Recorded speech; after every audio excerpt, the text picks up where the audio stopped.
Picture yourself walking through a quiet forest at dusk. The kind where the light filters through the trees in soft golden slants, casting long shadows across the path. You notice one shadow flicker, a branch swaying in the breeze, perhaps, but for a fleeting moment. Your heart skips, and you imagine something alive, something watching. It's just a trick of the mind, you tell yourself, and you walk on, the moment forgotten. But what if that fleeting misstep wasn't just about shadows? What if your mind plays tricks like this every day? Not just with what you see, but with how you think, how you choose, how you live. Tonight, as you settle into the stillness, we're going to explore those tricks, the hidden forces called cognitive biases that shape your decisions. Often without a whisper of your awareness. They're like the unseen currents beneath a calm river, guiding you in ways you scarcely notice. So take a deep breath, let the day's weight slip away, and let's begin this gentle journey into the mind's quiet mysteries. Cognitive biases are the subtle distortions in our thinking, the mental shortcuts our brains take to navigate a world that's far too complex to process in full. Imagine your mind as a weary traveler, faced with 1,000 paths at every turn. Each choice, from what to eat for breakfast to whether to trust a stranger, could lead to endless deliberation. To survive, your brain doesn't weigh every option with perfect logic. Instead, it relies on patterns, instincts, and assumptions honed over millennia of evolution. These shortcuts, these biases, are the brain's way of making quick decisions in a chaotic world, but they come at a cost. They can lead us astray, bending our perceptions and choices in ways that feel right but aren't always true. Consider the earliest humans, huddled around a fire in a world full of predators and uncertainty. A rustle in the bushes might have been the wind, but assuming it was a lion could mean the difference between life and death. Those who acted fast, who leaned on instinct over analysis, were more likely to survive. Over time, these instincts became wired into our brains, shaping how we think today. But the modern world isn't a savanna, and the stakes of our choices, buying a car, voting, or even picking a movie, aren't always life or death. Yet our brains still use those ancient tools, applying quick judgments where careful thought might serve us better. Let's take a simple example. You're at a grocery store, standing in the cereal aisle, overwhelmed by a wall of colorful boxes. Your eyes land on one with a bright label promising heart-healthy benefits. You grab it not because you've studied its ingredients, but because that phrase feels familiar, trustworthy. That's a bias at work, a heuristic or mental rule of thumb. That says familiar is good. It's not wrong, exactly. It's just incomplete, a snapshot where a panorama might reveal more. This is what cognitive biases do. They simplify the world, but in doing so, they can blur the edges of truth. These biases aren't rare quirks. They're woven into every corner of our lives. There are over 100 cataloged cognitive biases, each with its own name and flavor. From the way we cling to first impressions, to the way we overestimate our own wisdom, some like confirmation bias, make us seek out information that agrees with us. Like a reader skimming a book for lines that echo their own thoughts. Others, like the availability heuristic, make us fear plane crashes more than car accidents, because the former burn brighter in our memories. Together, they form a hidden architecture of the mind, a framework that shapes how we see the world and ourselves. To understand this better, let's linger on a story from history. In the 1970s, psychologists Amos Tversky and Daniel Kahneman began unraveling these mental patterns, laying the foundation for what we now call behavioral economics. They weren't interested in grand theories of the mind, but in the small, everyday ways we misjudge reality. In one famous experiment, they asked people to estimate the percentage of African countries in the United Nations. Before answering, participants spun a wheel that randomly landed on a number. Say, it's 10 or 65. Those who saw a higher number guessed higher percentages, even though the wheel had nothing to do with the question. This was the anchoring bias, one of many they uncovered, showing how our minds latch onto irrelevant cues. Their work earned Kahneman a Nobel Prize and gave us a map of the mind's hidden quirks, a map we'll explore tonight. But cognitive biases aren't just academic curiosities. They're alive in every choice you make. When you read a news headline and feel a surge of agreement, that's a bias whispering. When you avoid a task because it feels too big, that's a bias nudging you toward comfort. Even now, as you listen to these words, your mind is filtering, choosing what to hold on to and what to let slip away. These biases are universal, yet they feel deeply personal, like a quiet voice that knows you better than you know yourself. Let's pause for a moment to reflect on this. Imagine the last decision you made today. Maybe it was what to eat for dinner, or whether to reply to a message. Can you trace the threads of that choice?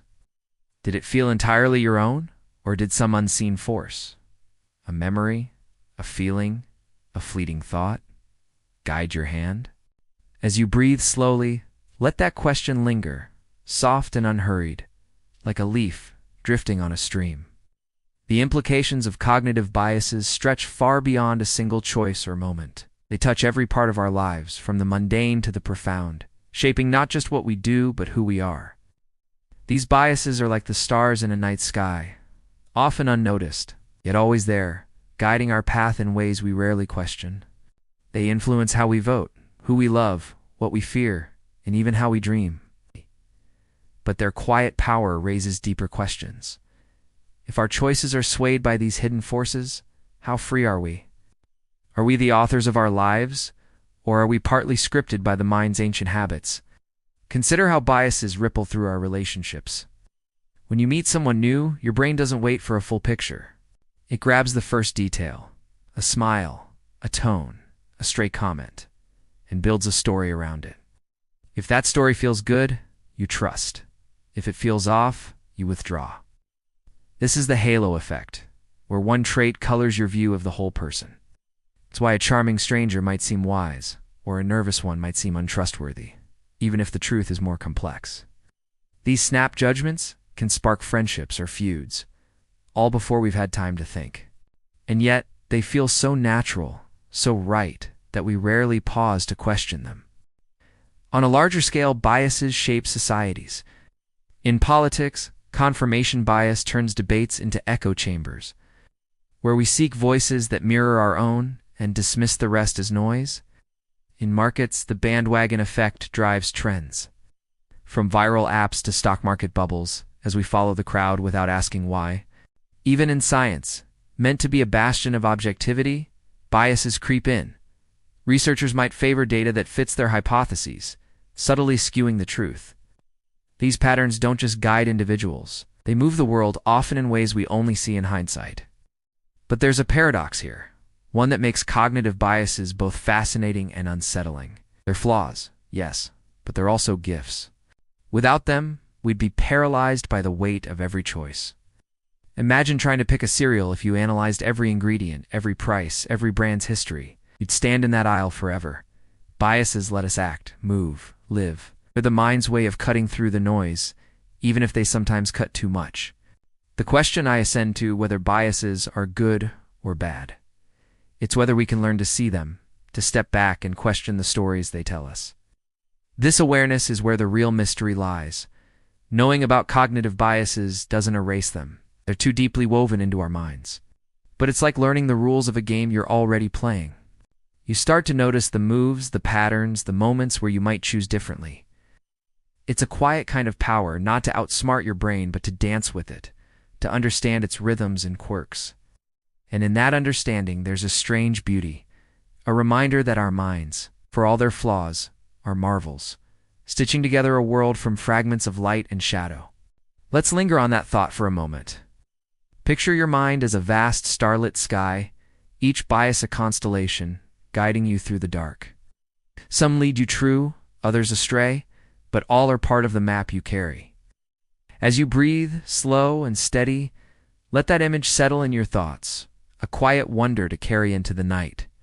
This exploration also raises existential questions.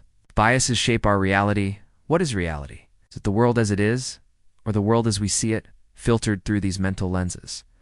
Philosophers have long grappled with this, from Plato's cave to Descartes' doubting mind. Cognitive biases suggest that our truth is always partial, a mosaic of shortcuts and assumptions. Yet in that limitation, there's a kind of freedom. If we can't see the world perfectly, we can at least choose to look closer, to question the shadows we mistake for truth. The implications stretch even further when we think about self-awareness. Biases like the Dunning-Kruger effect, which we'll explore later, show us how we misjudge our own abilities, often with bold confidence. Others, like the self-serving bias, let us take credit for wins and dodge blame for losses. These quirks protect our ego, but can blind us to growth. What might we discover if we peeled back those layers? What truths about ourselves might emerge in the quiet spaces between our assumptions? In a practical sense, understanding biases can change how we live. In decision-making, it might mean pausing before a big purchase, asking if the first price you saw. An anchor is skewing your judgment. In relationships, it might mean giving someone a second chance, knowing your first impression might be a halo or a horn. In learning, it might mean seeking out ideas that challenge you, not just ones that feel comfortable. These small acts of awareness don't erase biases, but they let us steer a little closer to clarity. Yet there's a deeper, almost spiritual layer to this. Recognizing our biases connects us to every other human. These quirks aren't personal failings. They're universal, etched into our shared wiring. The person who cuts you off in traffic, the colleague who clings to a bad idea, the friend who sees the world so differently, they're all navigating the same mental maze, guided by the same hidden forces. In that shared imperfection, there's a quiet unity, a reminder that we're all trying to make sense of the same vast, messy world. Let's pause again just for a moment. Think of someone you've disagreed with today or this week. Can you imagine the biases shaping their choices, just as they shape yours? Picture them not as an opponent, but as a fellow traveler, stumbling through the same shadows. Let that thought soften your breath, a gentle bridge to the rest of our journey. As we've begun to uncover these hidden forces, we've seen how they weave through our choices, our lives, our very sense of self. They're the currents beneath the surface, guiding us in ways we rarely notice. But some biases pull harder than others, setting the stage for every decision that follows. Let us step into this mystery with one that hooks us from the very start, the anchoring bias. As you let your mind drift, imagine a number, a word, a fleeting thought that lingers longer than it should. That's where we'll go next, into the quiet pull of first impressions. Close your eyes for a moment and imagine you're wandering through a bustling market at dusk, where lanterns cast a warm glow over stalls brimming with treasures. You pause at one, drawn to a soft woven scarf that catches the fading light. The seller with a knowing smile leans in and says it's worth $50. You hesitate. But that number sticks, like a pin anchoring a map. You offer $40, feeling clever for bargaining, but deep down, you're measuring every price against that first figure. Why does $50 feel like the truth, even though it's just a starting point? As you settle into the quiet of this moment, let's unravel this subtle trick of the mind, the anchoring bias. It's a force that tugs at your decisions, often before you even realize you're deciding. So breathe deeply, let the world soften, and join me in exploring this gentle pull of first impressions. Anchoring bias is the mind's tendency to latch on to the first piece of information it encounters and use it as a reference point for everything that follows. Like a ship tethered to a dock, our judgments sway around this initial anchor, even when it's arbitrary or irrelevant. It's not just about numbers in a market stall. It's about how the first idea, price, or impression we meet shapes our perception of what's reasonable, fair, or true. Our brains, wired to simplify a chaotic world, cling to these anchors to make sense of uncertainty, but in doing so, they can lead us astray, coloring our choices in ways we barely notice. To understand this, picture yourself negotiating a salary for a new job. The employer offers $60,000, and suddenly, your expectations shift. This bias was first illuminated by psychologists Amos Tversky and Daniel Kahneman in the 1970s, whose groundbreaking work on decision-making reshaped how we understand the mind. In one of their experiments, they asked participants to estimate the percentage of African countries in the United Nations. Before answering, people spun a wheel that randomly landed on a number, say, 10 or 65. Those who saw 65 guessed much higher percentages than those who saw 10. Even though the wheel was clearly random, the number they saw first anchored their thinking, pulling their estimates toward it like a magnet. This wasn't a flaw in their intelligence, it was a universal quirk, a shortcut the brain uses to navigate a world overflowing with information. Let's bring this closer to home with a story. Imagine you're shopping for a new phone. Anchoring doesn't just happen in markets or negotiations, it's woven into everyday moments. When you read a news headline that frames a story as a crisis, that word anchors your perception, making every detail seem more urgent. When a friend suggests a restaurant is the best in town, that praise sets an expectation, making you overlook a mediocre meal. Even in love, the first moments of meeting someone, their smile, their voice can anchor your feelings, casting a glow that lingers long after the moment passes. These anchors are subtle, often invisible, but they shape the contours of our reality. The power of anchoring lies in its simplicity. Our brains are bombarded with information every second: sounds, sights, choices, risks. To cope, we rely on heuristics, mental shortcuts that help us decide quickly. Anchoring is one of these, a way to ground ourselves in a sea of uncertainty, but it's not foolproof. An anchor can be arbitrary, like a random number on a wheel, or deliberately set, like a high price in a store's sale sign. Either way, it pulls us toward it, often without us questioning why. It's as if our minds eager for a starting point, accept the first one offered, and build everything else around it. Let's linger on a historical example to deepen this. In the 1980s, researchers studied how anchoring affects legal judgments. In mock trials, they presented jurors with different sentencing demands for the same crime. When prosecutors suggested a harsh penalty, like 30 years, jurors' final sentences were significantly higher than when the initial demand was lower, say 10 years. The crime didn't change, but the first number anchored their sense of justice. This wasn't just an experiment, it mirrored real courtrooms, where opening statements and suggested penalties shape verdicts, often unconsciously. It's a sobering reminder of how a single number, a single word, can ripple through decisions that change lives. Anchoring also plays out in subtler ways. Think of a time you planned a day's schedule. Someone suggests a meeting will take about an hour, and suddenly, your entire plan hinges on that estimate. If it runs longer, you feel rushed, as if the hour was the truth rather than a guess. Or consider how we judge our own worth. If a teacher once called you average, that word might anchor your self-image for years, quietly shaping how you see your potential. These anchors, whether numbers, words, or ideas, act like stars we navigate by, even when they're not as fixed as they seem. Let's pause for a moment to reflect on this. Think of a choice you made recently, maybe a purchase, a plan, or even a belief you held on to. Can you recall the first piece of information that shaped it? A price? A comment? A fleeting impression? As you breathe slowly, let that memory surface, soft and unhurried, like a whisper in the dark. What was your anchor, and how did it guide you? The implications of anchoring bias are both profound and far-reaching, touching every corner of our lives with a quiet insistence. It's not just about overpaying for a scarf or misjudging a schedule at S, about how the first impressions we encounter shape our reality, often in ways that challenge our sense of control. If a single number or word can sway our decisions, how much of what we believe is truly ours? Are we steering our lives, or are we drifting, tethered to anchors we didn't choose? In everyday life, anchoring can lead to costly mistakes. In negotiations, the first offer sets the tone, often determining the final deal more than logic or fairness.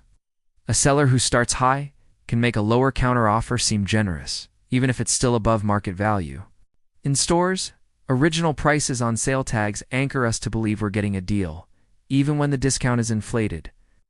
These moments aren't just about money, they're about how our minds are nudged, often without our consent, by the first signal we receive.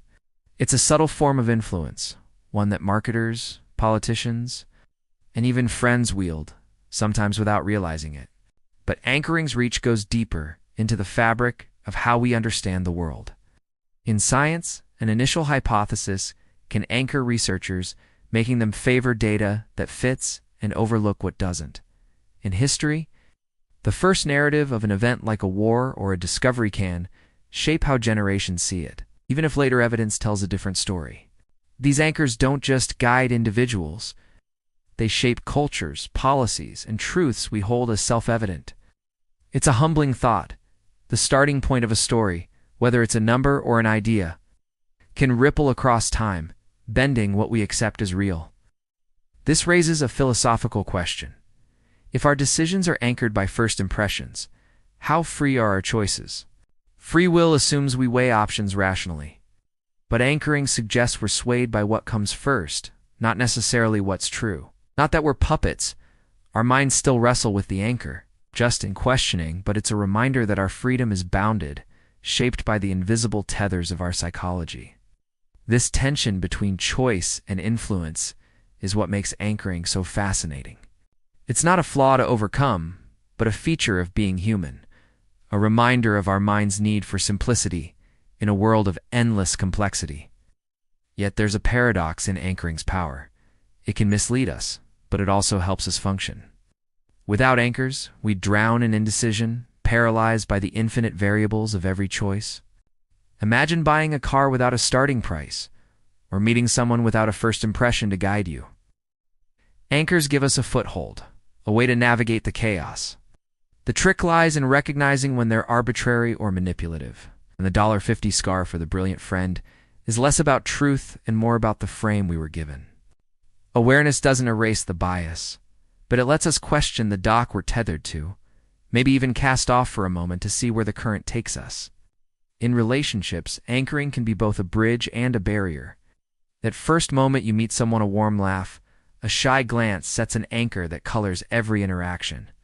If it's positive, you might forgive their flaws too easily. If it's negative, you might miss their strengths. This can spark love or prejudice, connection or division, all based on a fleeting moment. It's why first dates feel so weighty, why a single comment can define a friendship. But knowing this, we might pause, look again, and ask, is this anchor holding me true or pulling me away from what's real? On a societal level, anchoring can shape entire systems. In economics, initial valuations like the starting price of a stock can drive markets up or down, as investors anchor to early signals rather than fundamentals. In justice, as we saw in those mock trials, anchors can sway verdicts, turning abstract fairness into a game of numbers. Even in global issues like climate change, the first frame, whether it's urgent crisis or distant problem, can anchor public opinion, shaping action or inaction. These examples show how anchoring isn't just personal. It's a force that moves the world, often in ways we only see when we step back. Practically, understanding anchoring can change how we approach decisions. In negotiations, we might set our own anchor first, knowing it'll shape the conversation. When shopping, we might research prices before stepping into a store, guarding against inflated sales. In conversations, we might listen for the first frame someone offers and ask if it's skewing our view. These small acts of awareness free us from anchoring. They can but they give us a chance to adjust, to tug gently against the tether and see what lies beyond. There's also a deeper, almost poetic layer to anchoring. It reminds us of our shared humanity. We all fall for the same tricks, swayed by the same first impressions.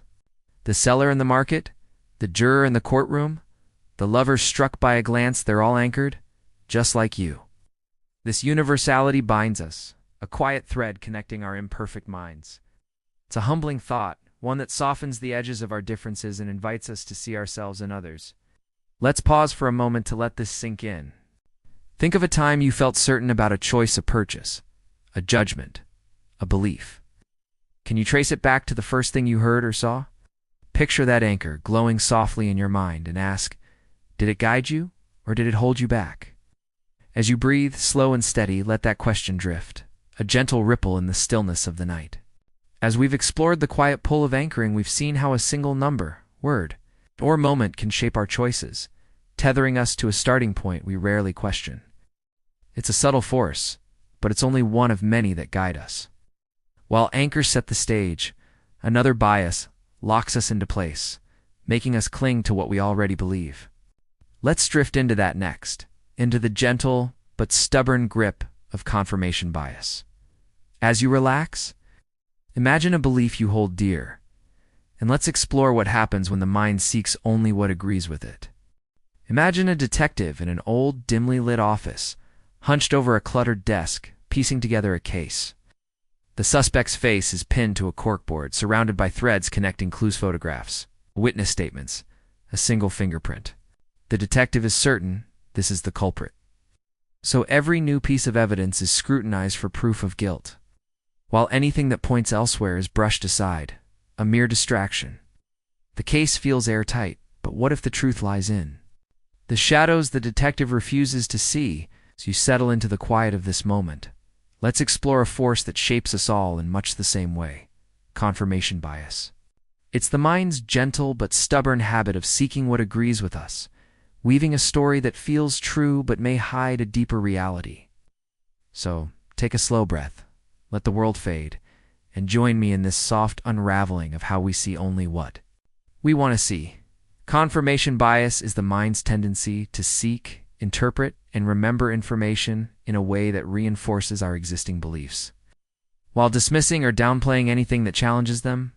It's as if our thoughts are a garden, and we water only the plants that fit our vision, letting the rest wither unnoticed. This bias isn't about deliberate stubbornness. It's a natural shortcut our brains use to make sense of a world overflowing with information. By favoring what aligns with our views, we create a sense of coherence, a story that feels solid and safe.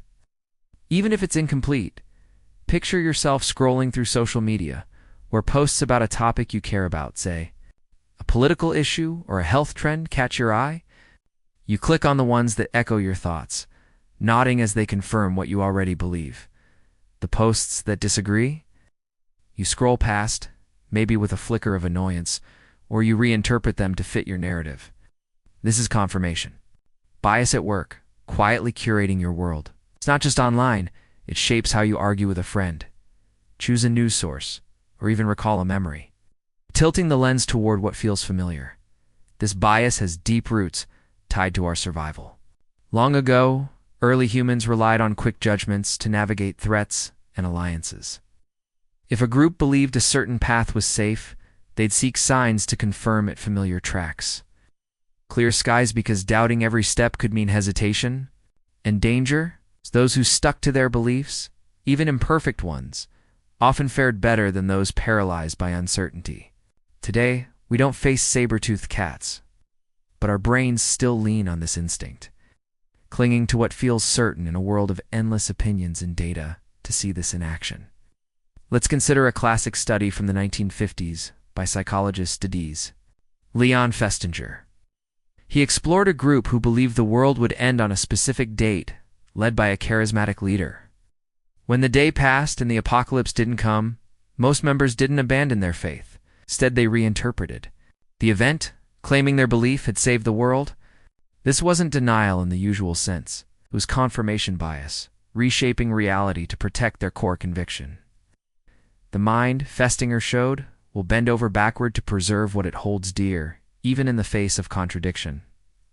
Let's bring this closer to your life. Imagine you're at a dinner party, debating a topic you feel strongly about, maybe climate change or a favorite book. Someone disagrees, offering a point that challenges your view. Do you lean in, curious, or do you counter with arguments that reinforce your stance? Most of us do the latter, not because we're close-minded, but because confirmation bias makes agreement feel like clarity. It's why debates rarely change minds. They become a dance of selective listening, each side collecting evidence for their own story.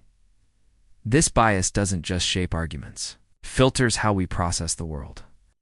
When you read a news article, your mind highlights the parts that fit your worldview and softens the rest. If you believe a certain diet is the key to health, you'll notice studies that praise it and skim over those that don't. Even memories aren't immune. Think of a time you argued with a sibling about a childhood event. You both remember it differently, each version skewed to support your own narrative. Confirmation bias doesn't just guide what we shapes what we remember, turning the past into a mirror of our present beliefs. The mechanics of this bias are subtle but powerful. Our brains are wired to conserve energy, so they prioritize efficiency over accuracy. Seeking confirming evidence is easier than wrestling with doubt, which requires mental effort and emotional discomfort. This is why we gravitate toward familiar voices, friends, media, even strangers online who echo our thoughts. It's not laziness. It's a design feature, a way to navigate a world where certainty feels like safety. But in a time of endless information, This shortcut can trap us, narrowing our view until the world feels smaller than it is. Let's linger on another example, one from everyday life. You're choosing a new car, and you've heard that a certain brand is unreliable. As you research, you notice every negative review, every forum post about breakdowns, while the positive ones fade into the background. You might even reinterpret good reviews. Well, it's reliable now, but what about later? To fit your belief. By the time you decide, your choice feels logical, but it's been shaped by a lens that let in only certain light. This isn't just about cars. It's how we form opinions on everything from politics to people, building a world that feels true, but maybe only half the story.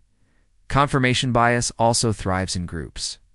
When we surround ourselves with like-minded people, our beliefs grow stronger, not because they're truer, but because they're echoed back to us.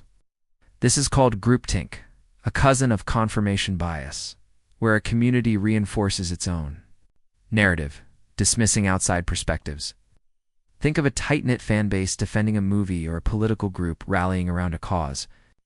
The echo chamber feels comforting, but it can blind us to other truths, creating a divide between us and them that's hard to bridge. Let's pause for a moment to reflect on this.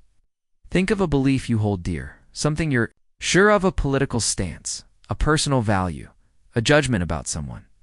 Can you recall the last time you sought out a perspective that challenged it? Or did you gravitate toward what felt familiar, what confirmed you were right? As you breathe slowly, let that question drift through your mind, soft and unhurried, like a leaf falling in the stillness. What might you see if you looked beyond your garden? The implications of confirmation bias are vast, weaving through our personal lives, our societies, and even our understanding of truth itself. It's a quiet force, one that doesn't just shape individual choices but ripples outward, influencing how we connect, how we learn, and how we move through the world. At its core, confirmation bias raises a profound question. If we see only what we want to see, how close are we to reality? Are our beliefs a reflection of the world, or a reflection of ourselves, filtered through a lens we rarely notice? On a personal level, confirmation bias can limit our growth. It keeps us comfortable, cocooned in a world where our views are rarely challenged. If you believe you're bad at math, you might avoid opportunities to improve, noticing only the problems you can't solve while ignoring small successes. If you think a colleague is untrustworthy, every action they take, no matter how neutral, becomes evidence of their flaws. This bias doesn't just shape decisions, it shapes identities, locking us into versions of ourselves that might not be the whole story. It's a gentle trap, one that feels like certainty, but can keep us from evolving in relationships. Confirmation bias can build walls or bridges, depending on how it plays out. When you meet someone new, your early impressions shaped? By anchoring as we explored, set a foundation. Confirmation bias builds on that, making you notice traits that fit your initial story. If you think someone is kind, you'll see their every gesture is generous, even when it's not. If you think they're selfish, even their good deeds might seem calculated. This can deepen love or fuel grudges, all based on a narrative we've half-written ourselves. It's why misunderstandings linger, why apologies sometimes fall flat. Our minds are too busy confirming what they already believe. On a societal scale, confirmation bias is a force that divides. In politics, it turns debates into battlegrounds, where each side seeks only the facts that support their cause. News outlets tailored to specific audiences amplify this, feeding us stories that confirm our worldviews while painting the other side as misguided. This isn't new. Think of ancient tribes rallying around shared beliefs, but in today's connected world, the stakes are higher. Social media algorithms designed to keep us engaged serve up content that aligns with our views, creating echo chambers that feel like the whole truth. The result is polarization, where compromise feels like betrayal, and understanding feels out of reach. This bias also affects how we learn and grow as a society. In science, meant to be a beacon of objectivity, confirmation bias can creep in. Researchers might favor data that supports their hypothesis, subtly skewing results. In history, the stories we tell about wars, heroes, or nations are often shaped by the biases of those who write them, confirming the narratives of the powerful while sidelining others. Even in education, teachers and students can fall into patterns of seeking what fits, missing the chance to explore ideas that challenge the status quo. These patterns don't just shape knowledge, they shape the future, guiding what we value and what we ignore. Yet, there's a paradox in confirmation bias, one that makes it both a flaw and a feature. It's a flaw because it narrows our view, blinding us to truths that don't fit. But it's also a feature, a way our minds create order in chaos. Without it, we'd be overwhelmed, questioning every fact, every belief, every memory. Confirmation bias gives us a foundation, a sense of stability that lets us act, love, and live without constant doubt. The challenge isn't to erase it, no. One can but to soften its grip, to invite a little uncertainty into our certainty. It's like opening a window in a stuffy room, letting fresh air mingle with the familiar dot practically. Understanding confirmation bias can change how we navigate life. In arguments, we might pause and ask, am I listening to understand or just to confirm? When researching, we might seek out opposing views, not to argue, but to see what they reveal. In relationships, we might question our assumptions, giving others the space to surprise us. These small acts don't undo the bias, but they create cracks where new light can enter, broadening our perspective in ways that feel both freeing and humbling. There's a deeper, almost spiritual layer to this. Confirmation bias reminds us of our shared humanity. We all build our gardens, tending the beliefs that comfort us. The person you disagree with, the stranger you judge, they're doing the same, seeking the same sense of certainty. This shared struggle connects us, a quiet thread running through our differences. It invites empathy, not just for others, but for ourselves. For the ways we're all shaped by the same imperfect wiring. Let's pause again, just for a moment. Think of a time you felt certain you were right about a person, an idea, a choice. Can you imagine another perspective, one that challenges your own? Picture it like a distant star, faint but present, waiting to be seen. As you breathe, slow and steady, let that possibility settle. A gentle whisper in the stillness of the night. As we've wandered through the quiet garden of confirmation bias, we've seen how it shapes our beliefs, filtering the world to fit our story. It's a subtle force, one that comforts us but can blind us to the broader truth. Yet it's only one of many biases that guide us. While we seek what agrees with us, another bias twists how we judge the world's risks and possibilities. Let's drift into that next, into the soft but powerful pull of the availability heuristic. As you relax, imagine a memory that feels vivid, urgent, and let's explore why it looms larger than it should. Picture yourself on a quiet evening, curled up with a cup of tea, the television humming softly in the background. A news anchor's voice cuts through, urgent and sharp. Describing a plane crash in a distant country, the image is vivid, twisted. Metal, flashing lights, faces etched with shock. Your heart tightens, and for a moment, flying feels like a gamble with fate. Yet earlier that day, you drove to work without a second thought, weaving through traffic, oblivious to the far greater risk of a car accident. Why does one danger loom so large, while the other fades into the ordinary? As you settle into the stillness of this moment, let's explore a subtle trick of the mind, the availability heuristic. It's the way our brains judge the likelihood of something not by cold statistics, but by how icily it springs to mind, painting our fears and choices with colors brighter than reality. So, take a slow breath, let the world soften, and join me in this gentle journey into the illusion of Levet frequency. The availability heuristic is the mind's tendency to estimate the likelihood of an event based on how icily we can recall examples of it, rather than its actual frequency or probability. It's as if our brain keeps a mental scrapbook, filled with vivid images and stories that leap to the forefront when we make decisions. The more striking, recent, or emotionally charged a memory, the more it influences our judgment, often overshadowing quieter truths. This bias doesn't rely on logic or data, it thrives on what feels immediate. what glows brightest in the mind's eye. Imagine you're planning a vacation and hesitating about booking a flight. That news story about the plane crash lingers, vivid and haunting, making air travel feel perilous. Statistically, driving is far more dangerous. Car accidents claim thousands of lives yearly. While plane crashes are rare but the crash's image is fresh, its details etched in your mind. The availability heuristic makes the dramatic seem more likely, skewing your sense of risk. It's not that you're ignoring the numbers. It's that your brain prioritizes what's easy to recall over what's true. This bias is rooted in our evolutionary past, where quick judgments were a matter of survival.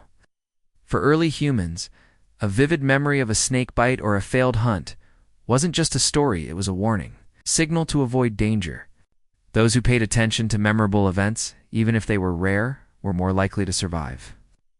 Today, we don't face the same primal threats, but our brains still operate this way, amplifying what's vivid or recent. A single, striking event, a shark attack, a lottery win can feel more common than it is, simply because it's burned into our minds. To see this in action, consider a classic study from the 1970s by psychologists Amos Tversky and Daniel Kahneman, who helped name this bias. They asked people to estimate whether there were more words in English that start with the letter K or have K as the third letter. Most people guessed words starting with K because examples like kite or king came to mind more easily. In reality, there are more words with K in the third position, but the availability heuristic skewed their judgment toward what was more memorable. This wasn't a flaw in their reasoning, it was a universal quirk, a shortcut our brains use to navigate a world of endless possibilities. Let's bring this closer to everyday life. You're at a family gathering, and someone mentions a neighbor who fell ill after a flu shot. The story sticks a detailed account of fever, worry, and recovery.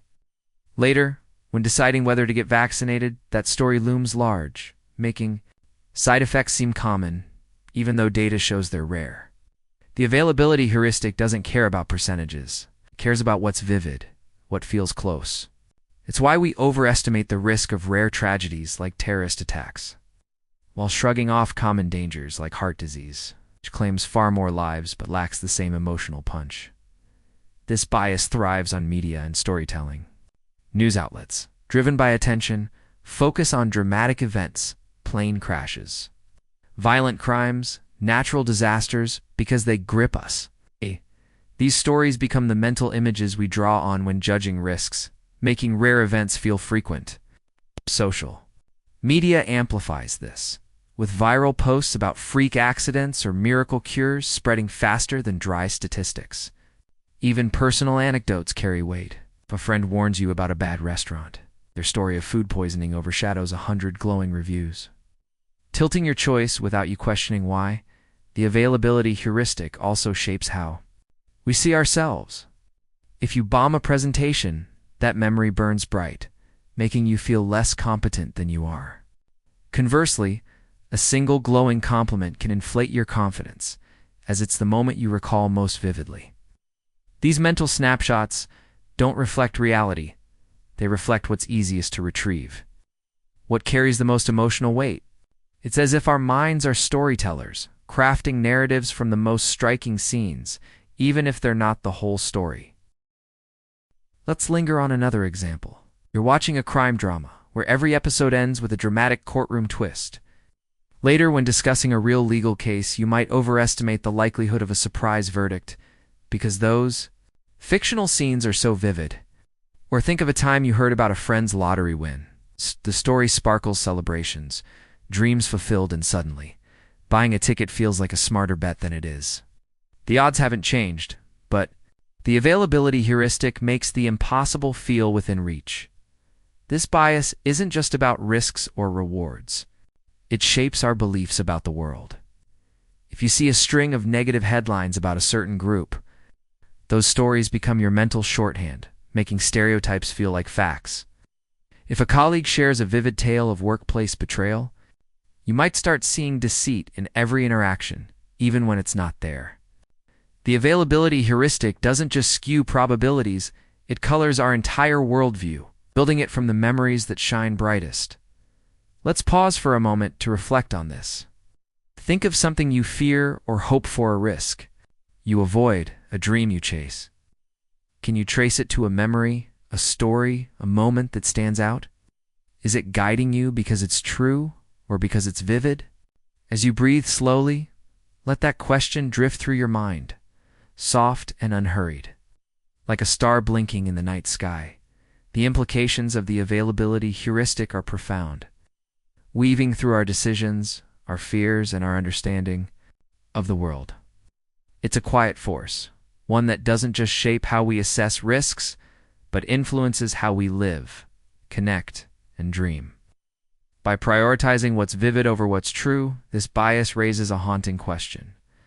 How much of our reality is built on illusions of frequency? Are we navigating the world as it is, or a world painted by the stories and images that linger in our minds? On a personal level, the availability heuristic can distort our choices in ways both small and significant. When planning your day, a recent memory of traffic might make you overestimate the time you'll need, altering your schedule unnecessarily. When choosing a career path, a vivid story of someone's success in a field might draw you in, even if the odds are slim. These decisions feel rational, but they're often guided by what's most memorable, not what's most likely. This can lead to missed opportunities or misplaced fears. As we steer our lives by snapshots rather than the full picture, in relationships, this bias can color how we see others. If a friend betrays you, that moment burns bright, making you wary of trust, even with those who've never hurt you.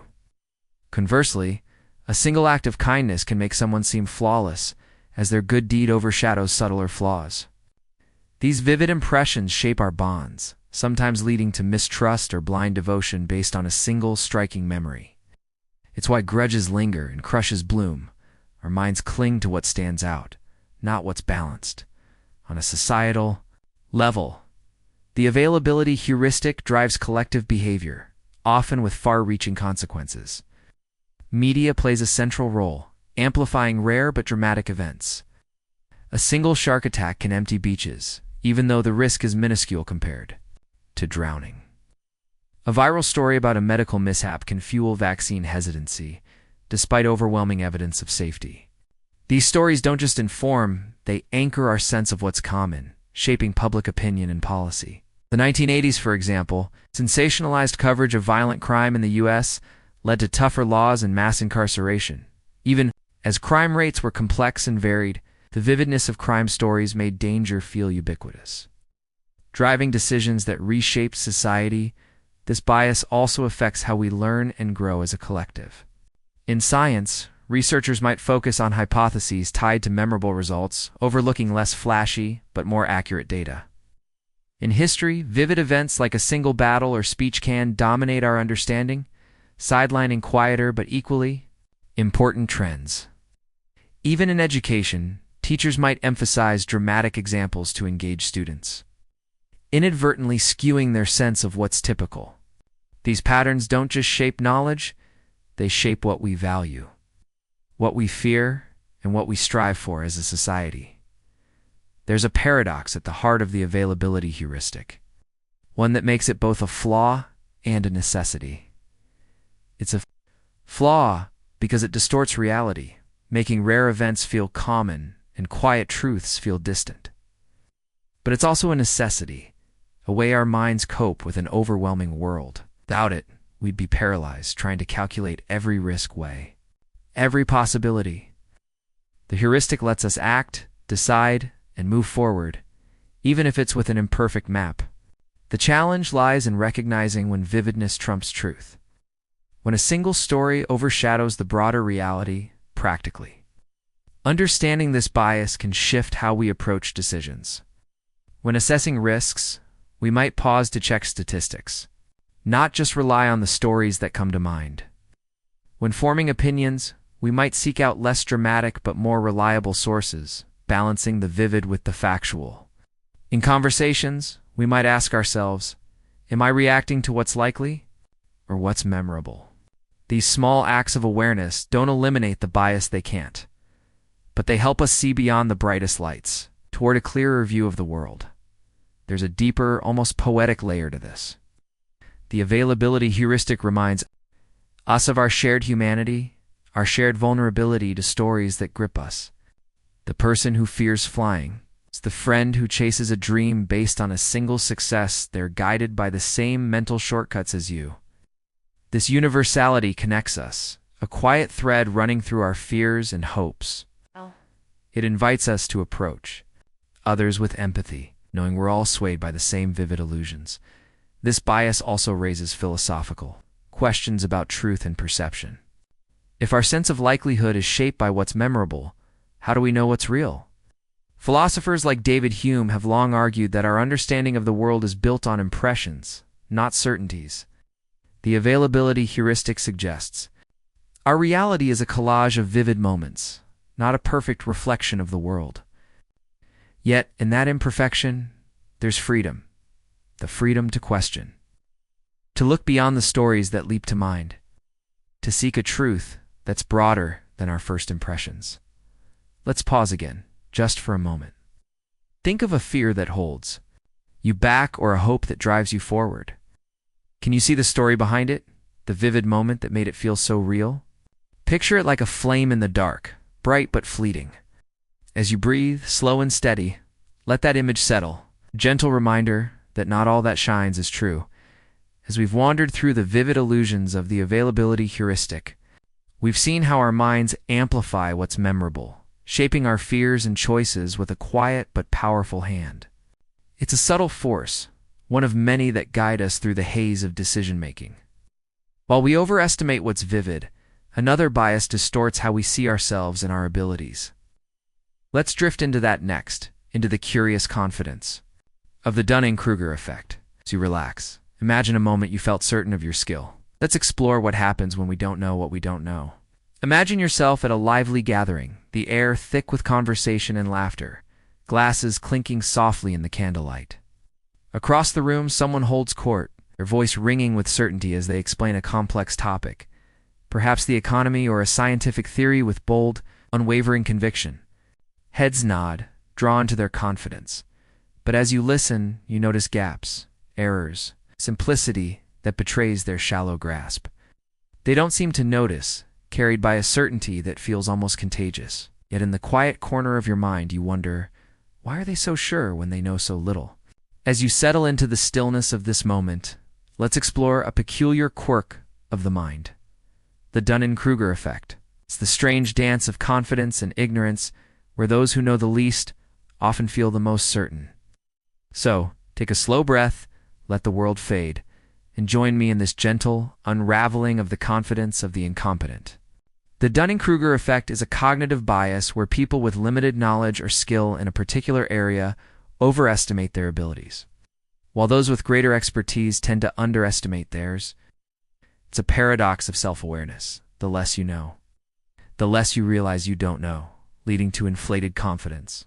Conversely, the more you learn, the more you see the vastness of what remains unknown, fostering doubt and humility.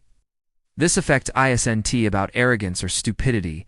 It's a natural blind spot in how we assess ourselves, rooted in the mind's struggle to gauge its own competence. Picture yourself learning to play the guitar. The first week, you master a few chords, and the music feels alive in your hands. You might think, I'm getting good at this. A burst of confidence fueled by your small success. But as you progress, you discover scales, techniques, and nuances you hadn't imagined, and suddenly, your early skills seem rudimentary. The beginner's confidence fades, replaced by a humbler sense of how much there is to learn. This is the Dunning-Kruger effect in action. The novice feels masterful because they didn't yet see the mountain ahead, while the expert standing higher sees its full height and doubts their climb.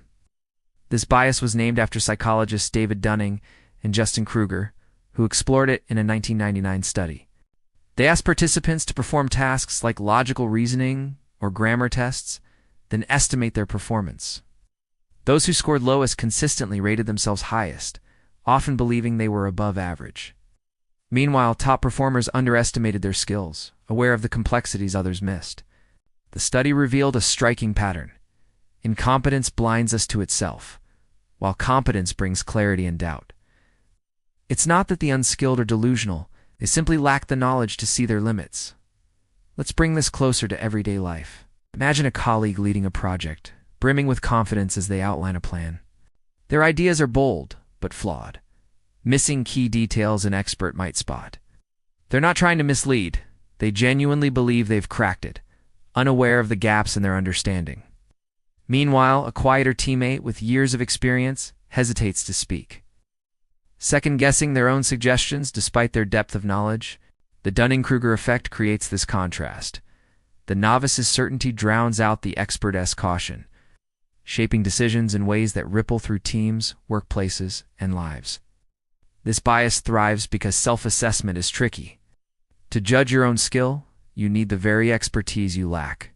A novice driver, for instance, might feel confident after a few lessons, unaware of the split-second judgments they haven't mastered. Only through experience do they see the risks they didn't know existed. This blind spot isn't unique to beginners, it's universal, affecting us all in areas where our knowledge is thin. It's why someone might pontificate about politics or health trends with unwavering certainty. Their confidence built on a handful of headlines rather than deep study. The Dunning-Kruger effect also draws on our social nature. Confidence is magnetic, it signals authority, drawing others in. In ancient tribes, a decisive leader, even if wrong, could rally the group, while hesitation might sow chaos. Today, this instinct persists. We're drawn to bold voices, whether they're on a podcast, a boardroom, or a family dinner. But boldness isn't truth, and the Dunning-Kruger effect reminds us that confidence can mask ignorance. Just as doubt can hide wisdom, let's linger on a historical example. In the early 20th century, the medical field saw countless miracle cures peddled by self-proclaimed experts. One such figure, John Brinkley, gained fame in the 1920s for promoting goat gland transplants as a cure for everything from infertility to aging. With no formal medical training, Brinkley's charisma and confidence convinced thousands. Despite the procedure's dangers and lack of evidence, his patients, swayed by his certainty, overlooked his incompetence, while trained doctors, aware of the complexities, struggled to counter his influence. Brinkley's story is a stark illustration of the Dunning-Kruger effect. His shallow knowledge fueled a dangerous confidence, amplified by a world eager to believe. This bias isn't just about others, it's personal. Think of a time you tackled something new, like cooking a complex dish or learning a language. Early on, your small successes might have felt like mastery, only for later challenges to reveal how much you didn't know. Or consider an area where you're skilled, like your job or a hobby. Do you ever doubt yourself, aware of the nuances others miss? The Dunning-Kruger effect shapes both ends of the spectrum, making us overconfident when we're green and underconfident when we're seasoned. The effect also plays out in groups. In meetings, the loudest voice often carries the day, even if it's the least informed. This can stifle innovation as quieter experts hold back, wary of their own gaps. In online forums, the Dunning-Kruger effect fuels endless debates, where novices argue with unwarranted certainty, drowning out nuanced perspectives. It's a reminder that confidence, while powerful, isn't a reliable guide to truth. It's a feeling, not a fact. Let's pause for a moment to reflect on this. Think of a time you felt certain you were good at something, or doubted yourself despite your skill. Can you see the blind spot, the gap between what you knew and what you thought you knew? As you breathe slowly, let that memory drift through your mind, soft and unhurried, like a shadow passing over water. The implications of the Dunning-Kruger effect are profound, touching every facet of our lives, from personal growth to societal progress. From relationships to the pursuit of truth, such a quiet force, one that shapes not just how we see ourselves, but how we interact, lead, and learn. By inflating the confidence of the unskilled and tempering the assurance of the skilled, this bias raises a deep question. How do we navigate a world where certainty often outshines competence? Are we guided by those who know, or those who simply believe they do? On a personal level, the Dunning-Kruger effect can be both a stumbling block and a guide. For beginners, it fuels the enthusiasm to try new things. Without that early confidence, you might never start a hobby or take a risk.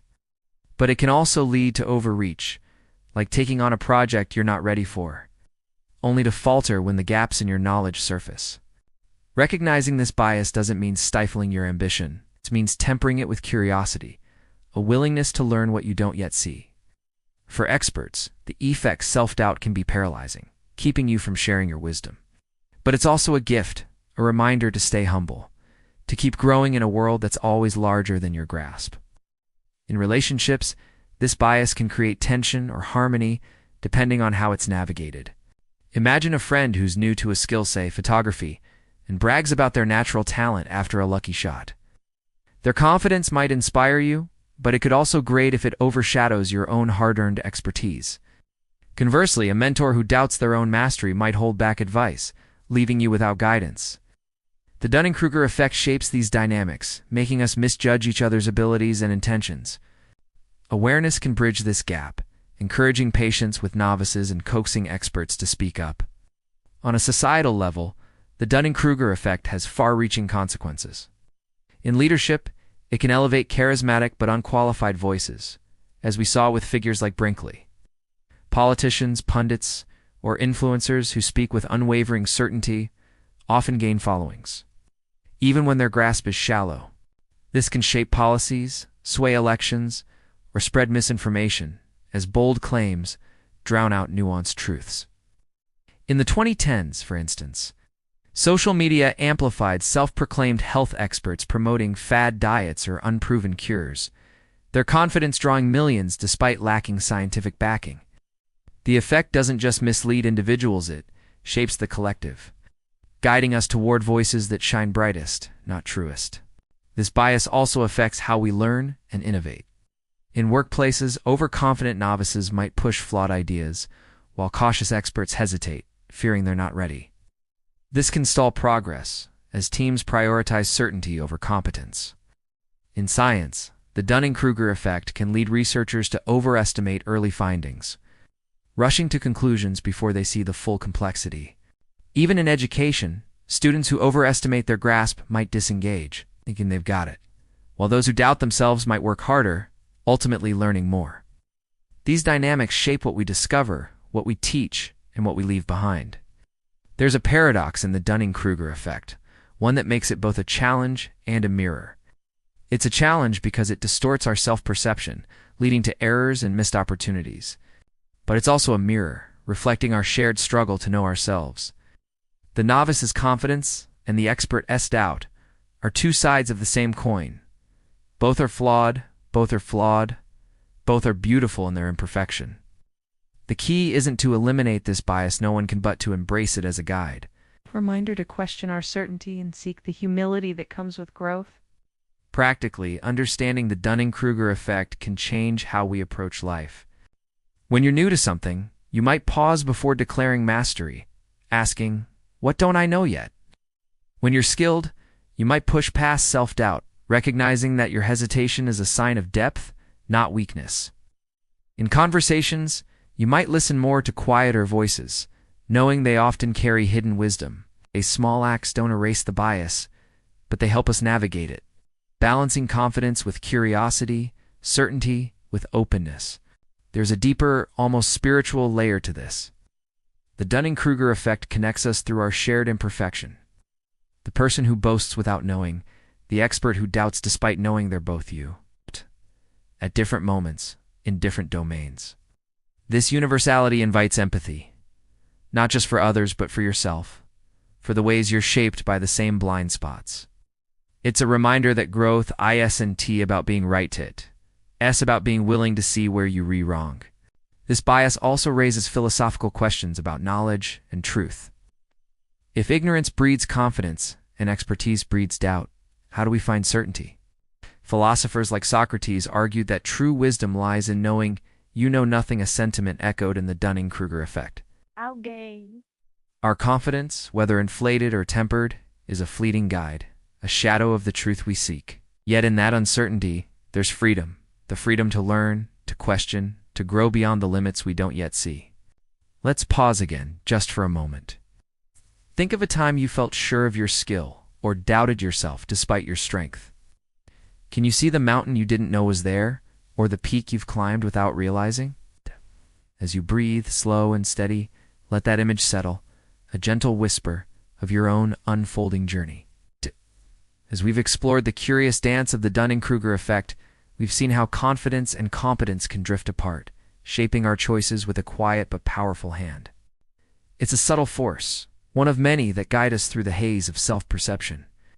While we misjudge our abilities, another bias chains us to past efforts, making us cling to what we've already lost. Let's drift into that next, into the stubborn pull of the sunk cost fallacy. As you relax, imagine a choice you couldn't let go of, and let's explore why we hold on when we should walk away. Imagine yourself in a dimly lit theater, the velvet seats creaking softly as you settle in for a movie you've anticipated for weeks. The opening scenes unfold, but something's off. The dialogue feels forced. The plot meanders, and a quiet unease settles in your chest. 30 minutes pass, then an hour, and you glance at the exit, tempted to leave. But you've paid for the ticket, driven across town, invested time and hope. So you stay, tethered to a choice that no longer sparks joy, hoping it might get better. Why is it so hard to walk away? As you rest in the stillness of this moment, let's explore a subtle trick of the mind, the sunk cost fallacy. It's the quiet pull that keeps us clinging to lost causes, binding us to past efforts, even when letting go would set us free.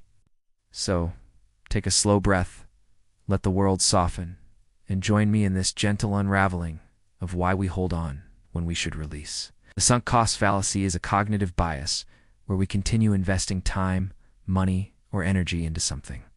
Because of what we've already put into it, even when the future benefits no longer outweigh the costs, these past investments' sunk costs are gone, unrecoverable, yet they anchor us, making it feel wasteful to abandon a path that's no longer promising.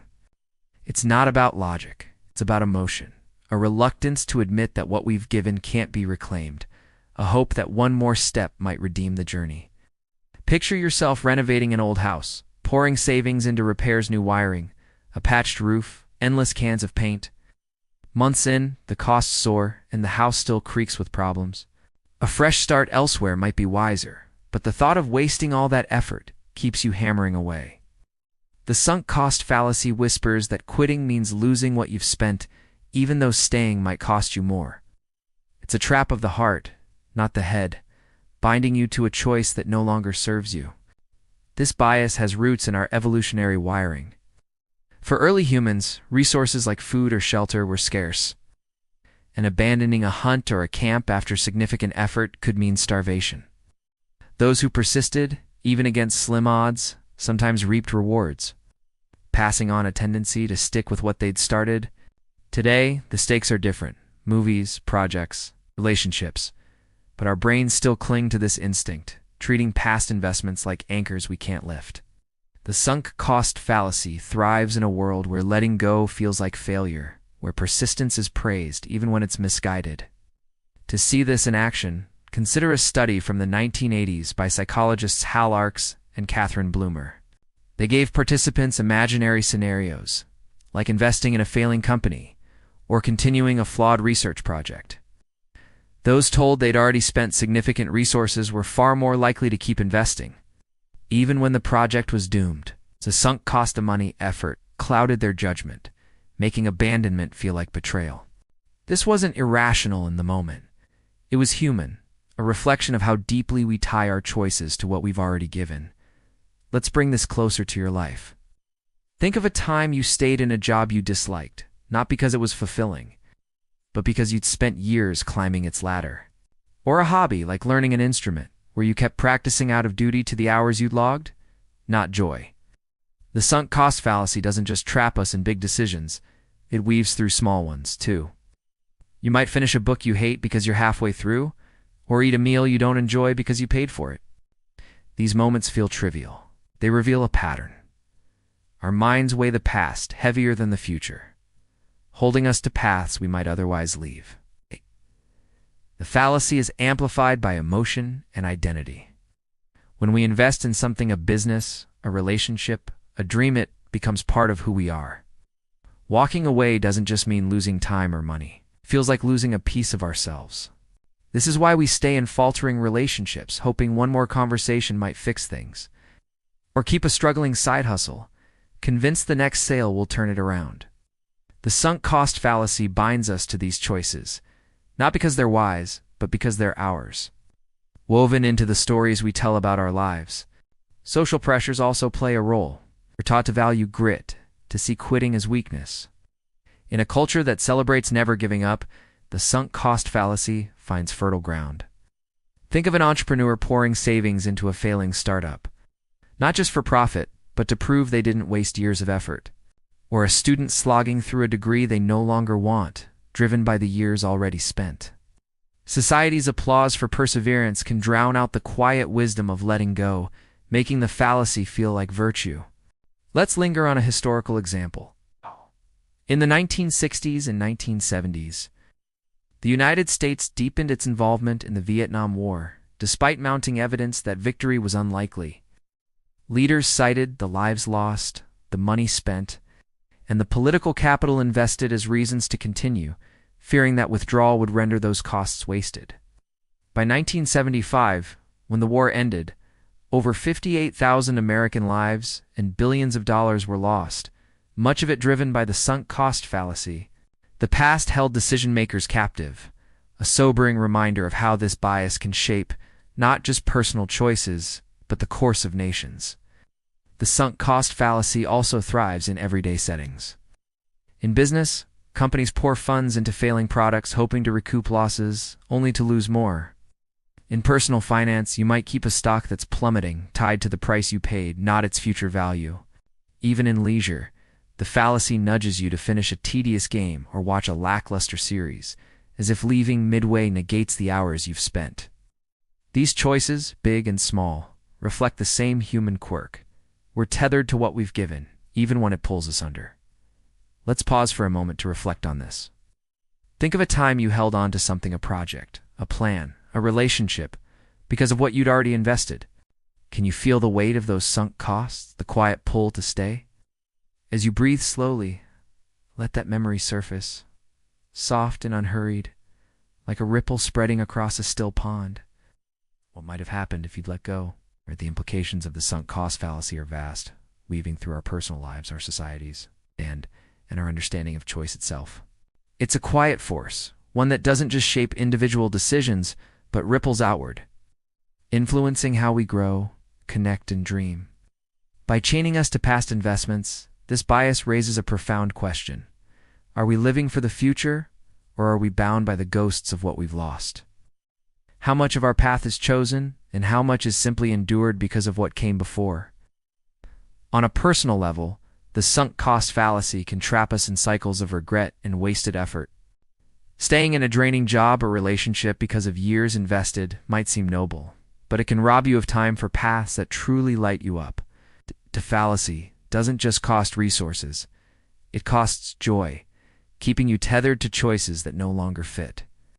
Recognizing this bias doesn't mean abandoning every struggle. It means asking whether you're staying for hope or habit. It's a gentle invitation to prioritize the present over the past, to choose what serves you now, not what you paid for then. In relationships, the sunk cost fallacy can be both an anchor and a chain. When a friendship or romance falters, the years spent together, shared laughs, weathered storms can make leaving feel like betrayal. You might stay, hoping to recapture what was, even when the connection no longer nourishes. This isn't just about love, it's about identity. Letting go means admitting that something you built, something you are, didn't work. Yet the fallacy can also deepen bonds. As couples or friends persist through hard times, their shared history a reason to keep trying. The challenge is discerning when persistence is love, and when it's inertia, a question only the heart can answer.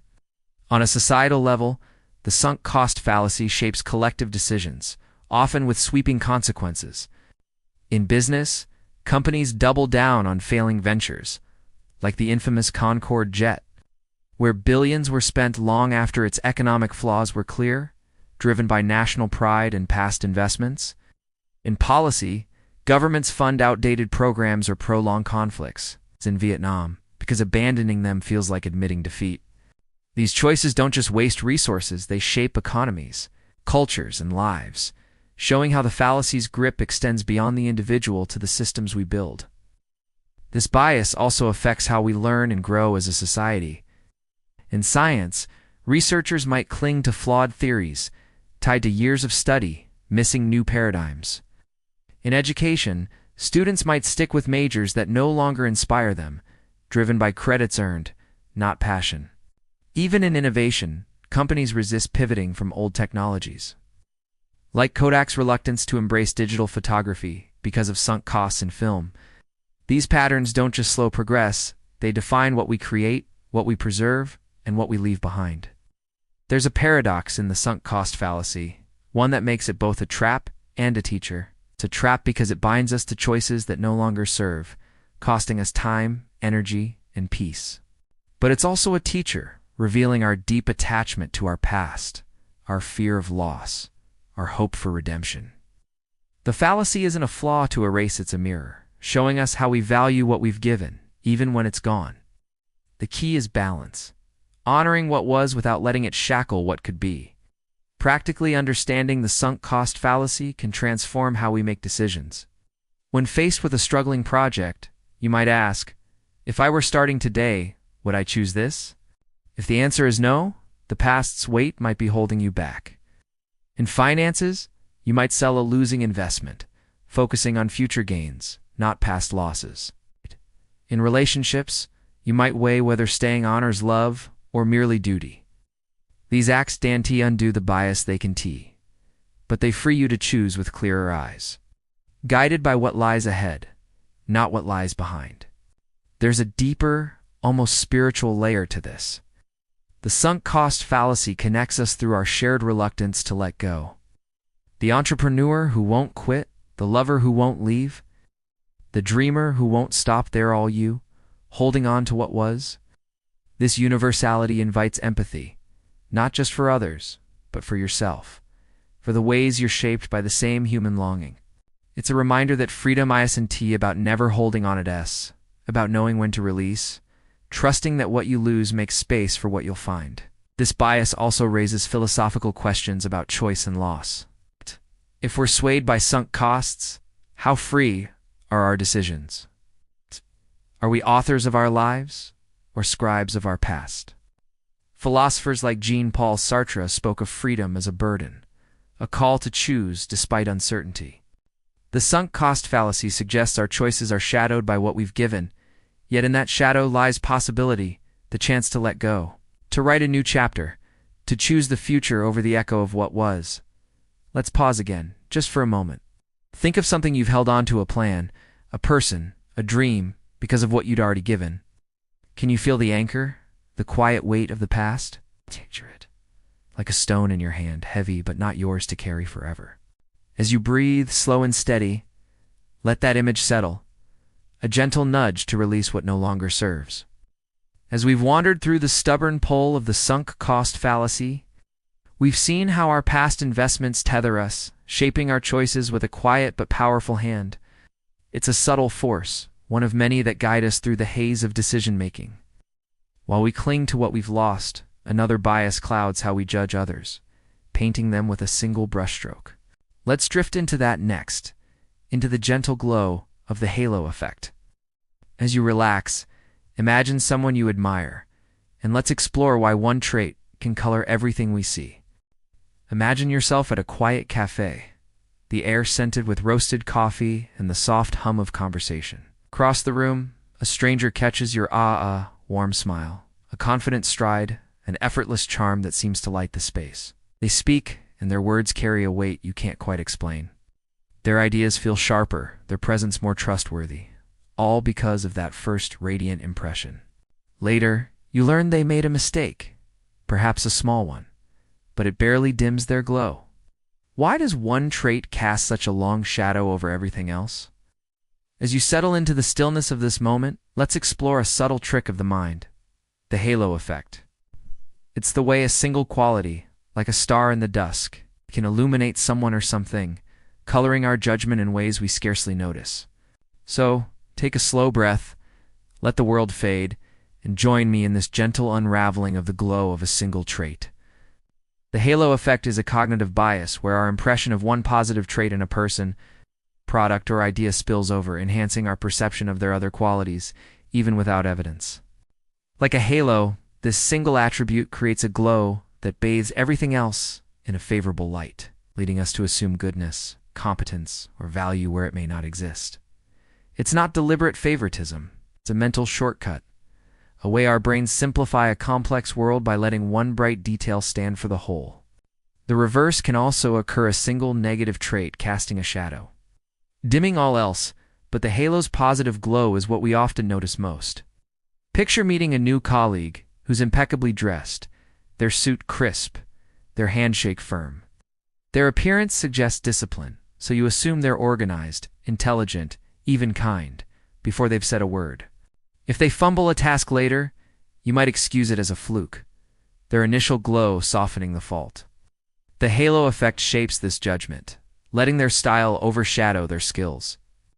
It's not just about people products. Brands or ideas can wear halos too. A sleek smartphone design might make you trust its performance, or a well-spoken politician's charisma might make their policies seem wiser than they are. This bias has roots in our evolutionary need to make quick judgments. For early humans, a single colleague, a stranger's warm demeanor, could signal safety or alliance, saving time in a world of constant threats. Those who trusted these signals often fared better, passing on a tendency to let one trait guide the rest. Today, we don't face tribal dangers, but our brains still lean on this shortcut, especially in a world overflowing with information. The halo effect helps us navigate ambiguity, but it can blind us, making us see what we want rather than what is. The concept was first formalized by psychologist Edward Thorndike in the 1920s, who noticed it in military evaluations. Officers rated soldiers highly in all areas: leadership, intelligence, character if they excelled in one. Like physical fitness, a single strength created a halo, inflating unrelated traits. Later studies confirmed this pattern across contexts. In a 1977 experiment, researchers showed participants photos of attractive or unattractive people, then asked them to judge their personality. Attractive individuals were rated as kinder, smarter, and more honest, their appearance casting a halo that shaped perceptions, even without interaction. Let's bring this closer to everyday life. You're at a job interview, and the candidate speaks with poise, their answers polished and warm. You assume they're competent, reliable, a perfect fit, even if their resume is thin.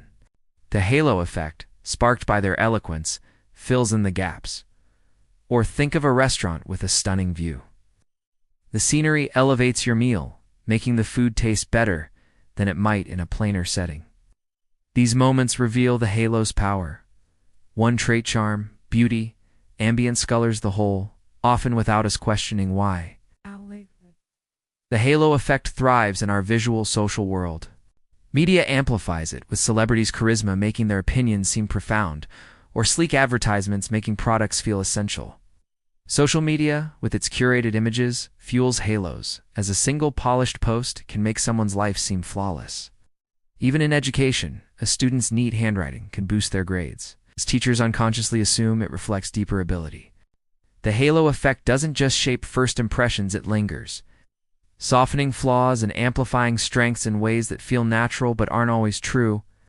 This bias also intertwines with other mental shortcuts, It pairs with the anchoring bias, where a first impression sets the tone, and the confirmation bias, where we seek evidence to support our glowing view.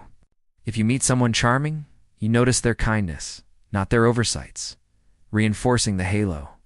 It's why we forgive mistakes in those we admire, or why a brand's stylish logo makes us trust its quality. The halo effect isn't malicious, it's a storyteller, weaving a narrative from a single thread, even if the story isn't complete. Let's linger on a historical example. In the 1960 U.S. presidential election, John F. Kennedy's televised debate with Richard Nixon became a turning point. Kennedy, young and charismatic, exuded confidence, his appearance polished on screen. Nixon, recovering from illness, looked pale and uneasy. Viewers who watched on TV overwhelmingly favored Kennedy, their perception of his competence lifted by his charm, while radio listeners, free of visual cues, leaned toward Nixon's substance.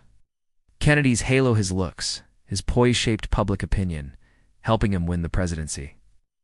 It's a reminder of how a single trait can sway not just hearts, but history. The halo effect also shapes smaller moments. In a classroom, a teacher might favor a cheerful student, assuming they're diligent even if their work is average. In dating, a partner's humor might make you see them as more caring or intelligent, overlooking red flags. Even in self-perception, a single strength like your creativity can make you feel broadly capable, masking areas where you struggle. These halos, bright and subtle, guide our judgments, often without us seeing their glow.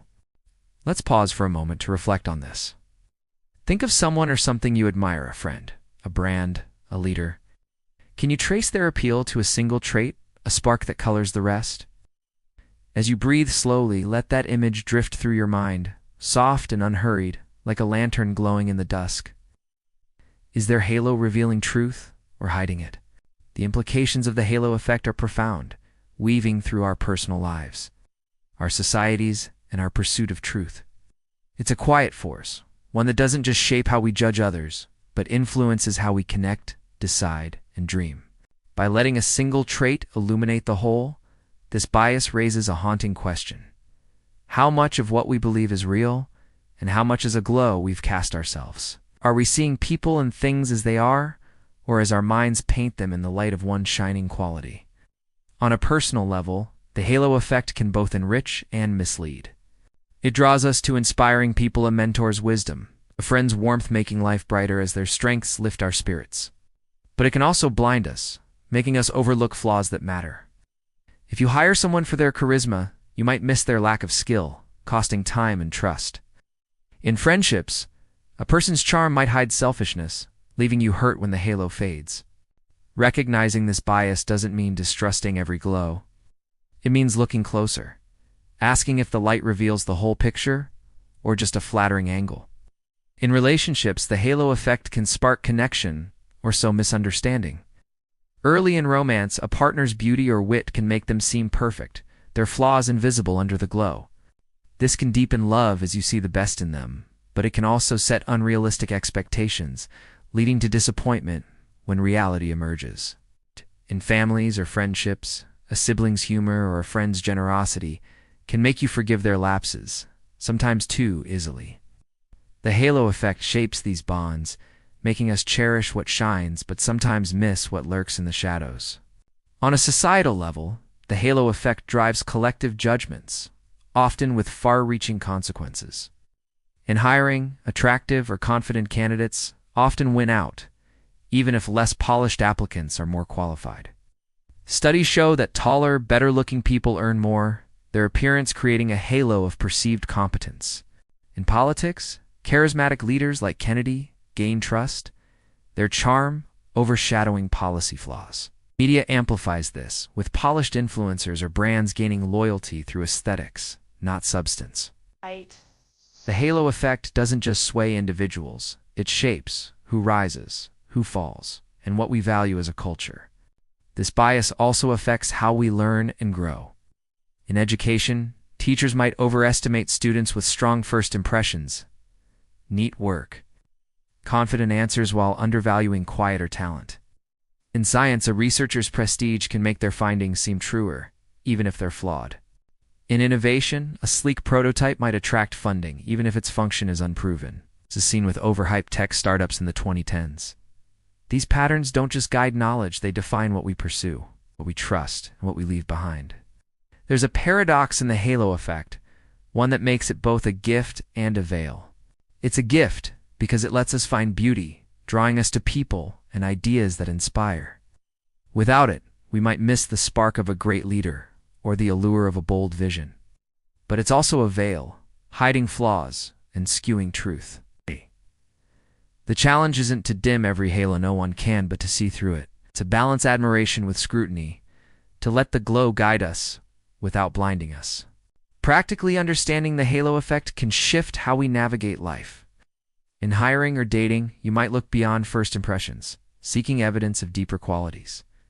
When judging a product, you might question whether its design overshadows its function. In conversations, you might pause when charmed, asking, "Is this trait the whole story?" These small acts don't erase the bias they can tie, but they help you see with clearer eyes, guided by reason as much as by light. There's a deeper, almost spiritual layer to this. The halo effect connects us through our shared tendency to seek beauty. The person you admire, the brand you trust, the idea you love, they all glow because you, like everyone, are drawn to what shines. This universality invites empathy, not just for others, but for yourself. For the ways you're shaped by the same longing for radiance. It's a reminder that judgment isn't about perfection. It's about seeing the whole, its flaws and all, in the soft light of understanding. This bias also raises philosophical questions about perception and truth. If a single trait can color our reality, how do we know what's real? Philosophers like Immanuel Kant argued that our minds shape the world we see, filtering it through our biases. The halo effect suggests our truth is partly a story, woven from the traits that catch our eye. Yet in that story lies possibility, the chance to look deeper, to question the glow, to seek a truth that's more than a single star in the dusk. Let's pause again, just for a moment. Think of someone whose glow you felt, a friend, a leader, even yourself. Can you see the trait that lit them up, the halo that shaped your view? Picture it like a flame, warm but fleeting, illuminating only part of the truth. As you breathe, slow and steady, let that image settle, a gentle nudge to see beyond the light. As we've wandered through the gentle glow of the halo effect, we've seen how a single trait can illuminate our judgments, shaping our choices with a quiet but powerful hand. It's a subtle force, one of many that guide us through the haze of perception. While we bask in the light of one quality, another bias nudges us to follow the crowd, even when it leads astray. Let's drift into that next, into the subtle pull of the bandwagon effect. As you relax, imagine a choice you made because others did, and let's explore why we leap when the world jumps. Imagine yourself in a bustling town square, the air alive with chatter and the pulse of a growing crowd. A street performer strums a guitar, and a handful of onlookers clap, their enthusiasm drawing more people and more, until a throng gathers, swaying to the music. You pause, curious, and though the tune is unfamiliar, the crowd's energy pulls you in. You clap too, caught in the current of their excitement. Later, you wonder why you joined, when the song itself barely lingered in your mind.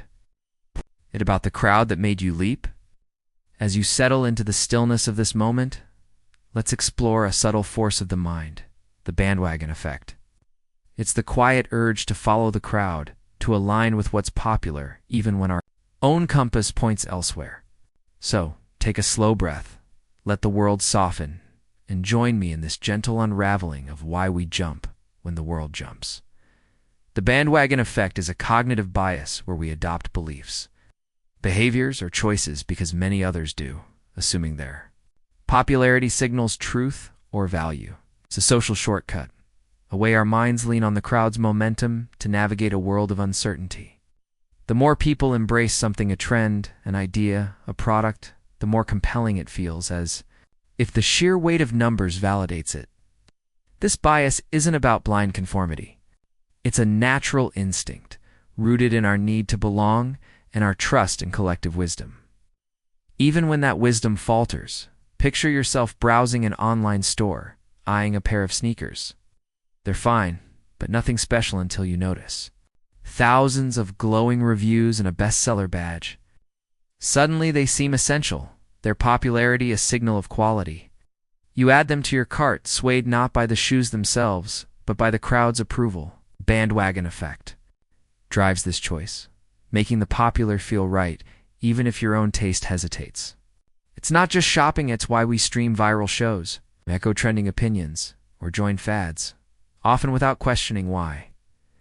This bias has deep evolutionary roots. For early humans, survival often depended on group cohesion. If the tribe moved toward a new hunting ground or trusted a certain leader, going along could mean safety, food, or protection. Those who followed the group's lead were more likely to thrive, passing on a tendency to align with the majority. Today, we don't face the same primal stakes, but our brains still seek the crowd's signal, especially in a world flooded with choices. The bandwagon effect offers a quick path through complexity, but it can lead us astray, favoring popularity over truth. The term bandwagon comes from 19th century American politics, when candidates used literal bandwagons parades with music to draw crowds, hoping their spectacle would sway voters. The phrase stuck, capturing how momentum builds belief. Modern research, like a 1951 study by Solomon Asch, shows this in action. Asch asked participants to judge line lengths, but planted Confederates who gave wrong answers. Many conformed to the group's error, even when they knew better, their judgment swayed by social pressure. The bandwagon effect, Asch revealed, isn't just about agreements, it's about the pull of belonging, the fear of standing alone. Let's bring this closer to everyday life. You're at a dinner party, and the conversation turns to a new diet. Everyone's trying. Friends rave about its benefits, their enthusiasm infectious. Though you're skeptical, you nod along. Even consider trying it. Not because of evidence, but because the group's fervor feels convincing. Or think of social media, where a post with thousands of likes seems truer than one with few, even if it's misleading. The bandwagon effect shapes these moments, nudging you to follow the crowd's rhythm, often before you've checked its tune. This bias thrives in our connected world. Media amplifies it, with viral trends spreading faster than facts. In the 2010s, fidget spinners exploded in popularity, driven by social media buzz, not utility kids. Parents, even offices jumped on, caught in the wave. Marketing leans on this, using trending labels or influencer endorsements to spark demand. Politics, too, feels the pull, as voters swing toward candidates with momentum, their popularity a halo of inevitability. The bandwagon effect doesn't just reflect the crowd, it creates it. Building waves we're all tempted to ride. The bias is fueled by social proof, the idea that others' choices guide our own. If a restaurant is packed, you assume it's good, ignoring an empty gem nearby. If a book tops the charts, you buy it, trusting the crowd's taste over your own. This isn't always wrong. Crowds can signal quality, but it's risky.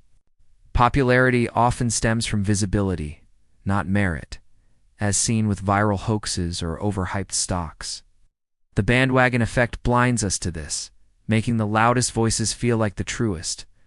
It also intertwines with other biases. It pairs with the halo effect, where a popular figure's charm boosts their ideas, and confirmation bias, where we seek crowds that echo our views. If you lean toward a political stance, you're drawn to its loudest supporters, their numbers reinforcing your belief. It's why echo chambers form as people cluster around shared trends, drowning out dissent. The bandwagon effect isn't just a personal quirk, it's a social force, shaping what we believe by who believes it first. Let's linger on a historical example. In the 17th century, the Dutch tulip mania saw tulip bulbs skyrocket in price, driven by frenzy, not value. People bought bulbs because others did, assuming the crowd's enthusiasm meant profit. By 1637, a single bulb cost more than a house, until the bubble burst, leaving many ruined. The bandwagon effect fueled this mania, showing how collective fervor can outpace reason. Shaping markets and lives with a momentum that's hard to resist, the bandwagon effect also shapes smaller moments. In school, you might join a clique's slang or style, not because you love it, but because it's what everyone does. At work, you might back a popular idea in a meeting, even if you see flaws, fearing the isolation of dissent. Even in leisure, you might watch a hit series, not for interest, but because it's the talk of the town. These choices, subtle and fleeting, reveal the bias's grip. We're social creatures. It's drawn to the crowd's warmth, even when it leads us off our path. Let's pause for a moment to reflect on this. Think of a time you followed a trend, joined a craze, or agreed with the crowd. Can you feel the pull, the quiet urge to belong? As you breathe slowly, let that memory drift through your mind, soft and unhurried, like a leaf caught in a gentle current. Did the crowd lead you to truth or just to company? The implications of the bandwagon effect are vast, weaving through our personal lives, our societies, and our pursuit of truth. It's a quiet force, one that doesn't just shape individual choices but ripples outward, influencing how we connect, decide, and dream. By nudging us to follow the crowd, this bias raises a profound question. Are we choosing our path, or are we carried by the tide of others' choices? How much of what we believe is ours, and how much is borrowed from the momentum of the many? On a personal level, the bandwagon effect can both inspire and mislead. It draws us to shared experiences, music festivals, viral challenges that spark joy and connection, knitting us into the fabric of community. But it can also pull us from our own desires, making us chase trends that don't fit. Buying a gadget because everyone has it might leave you with clutter, not satisfaction. Adopting a popular opinion without scrutiny might align you with the crowd but distance you from your truth. Recognizing this bias doesn't mean shunning every trend. It means pausing to ask if you're joining for love or just momentum. In relationships, the bandwagon effect can strengthen bonds or sow discord. When friends rally around a shared passion, a team, a cause, it deepens your connection, the crowd's energy amplifying your own. But it can also pressure you to conform, stifling your voice. If your family embraces a tradition you question, the bandwagon effect might make you go along, fearing exclusion. In romance, you might idealize a partner. Because others admire them, their popularity a halo you mistake for love. The bias shapes these ties, making us lean toward the group's rhythm, sometimes at the cost of our own. On a societal level, the bandwagon effect drives collective behavior, often with sweeping consequences. In markets, it fuels bubbles like tulip mania or the 2000s housing crisis, as people invest because others do, ignoring warning signs. In politics, it sways elections, as voters back candidates with momentum, their popularity a signal of viability.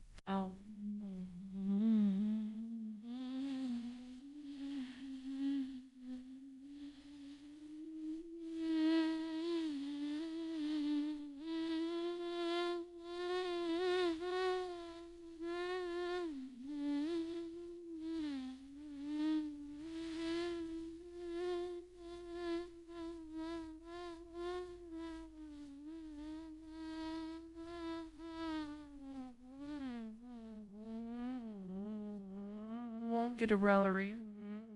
What I wanted win with the one or water went with the wild war.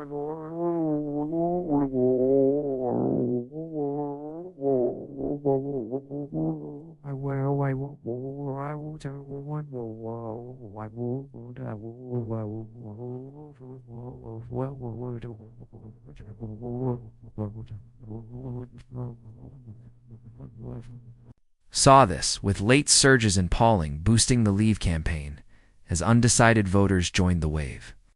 Media amplifies this, with trending stories shaping public opinion, often before facts emerge. The bandwagon effect doesn't just reflect society, it molds it, guiding what we chase and what we fear. This bias also affects how we learn and grow. In education, students might pursue hot majors like tech, driven by their popularity, not passion, missing fields that suit them better. In science, trendy theories can dominate funding, sidelining less fashionable but vital research. In innovation, startups ride waves of hype, like the 2010s cryptocurrency boom, drawing billions before proving their worth. These patterns don't just shape knowledge, they define what we explore, what we trust, and what we leave behind. There's a paradox in the bandwagon effect, one that makes it both a bridge and a chain. It's a bridge because it connects us, tying us to shared dreams and movements that lift the human spirit. Without it, we might miss the joy of collective action, the thrill of a shared cause.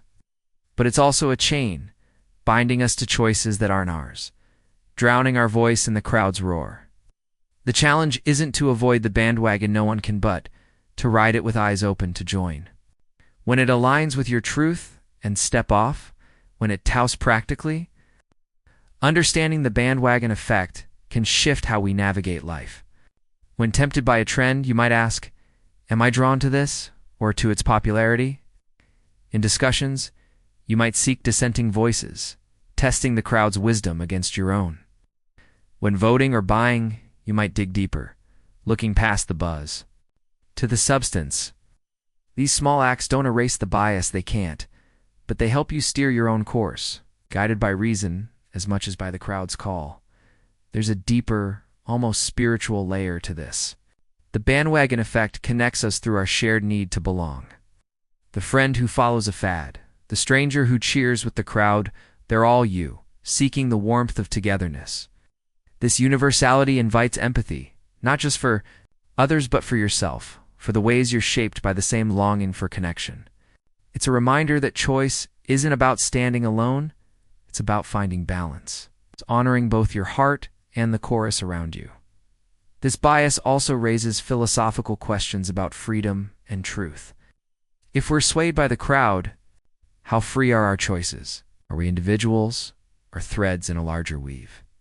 Philosophers like Kierkegaard warned of the crowd as a force that dulls the self, urging us to find our own path. The bandwagon effect suggests our truth is partly collective, shaped by the tides we ride. Yet in that tide lies possibility, the chance to pause, to question, to choose a path that's yours. Even when the crowd surges on, let's pause again, just for a moment. Think of a time you joined the crowd, a trend you followed, a belief you shared. Can you feel the momentum, the quiet pull of the many?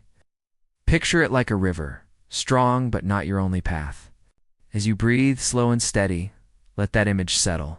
A gentle nudge to find your own current. As we've wandered through the subtle pull of the bandwagon effect, we've seen how the crowd's momentum shapes our choices, guiding us with a quiet but powerful hand. It's a subtle force, one of many that weave through our decisions. While we follow the many, another bias anchors us to the first thing we hear, setting the stage for all that follows. Let's drift into that next, into the gentle sway of the anchoring effect. As you relax, imagine a number or idea that stuck with you, and let's explore why it holds such sway.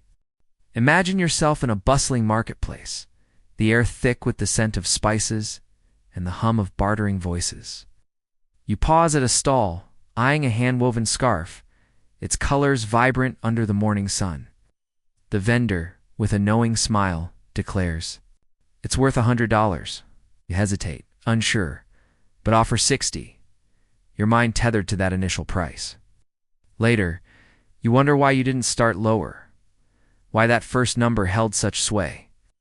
Was it the scarf's beauty or something deeper? A trick of the mind that anchored you to a figure you barely questioned?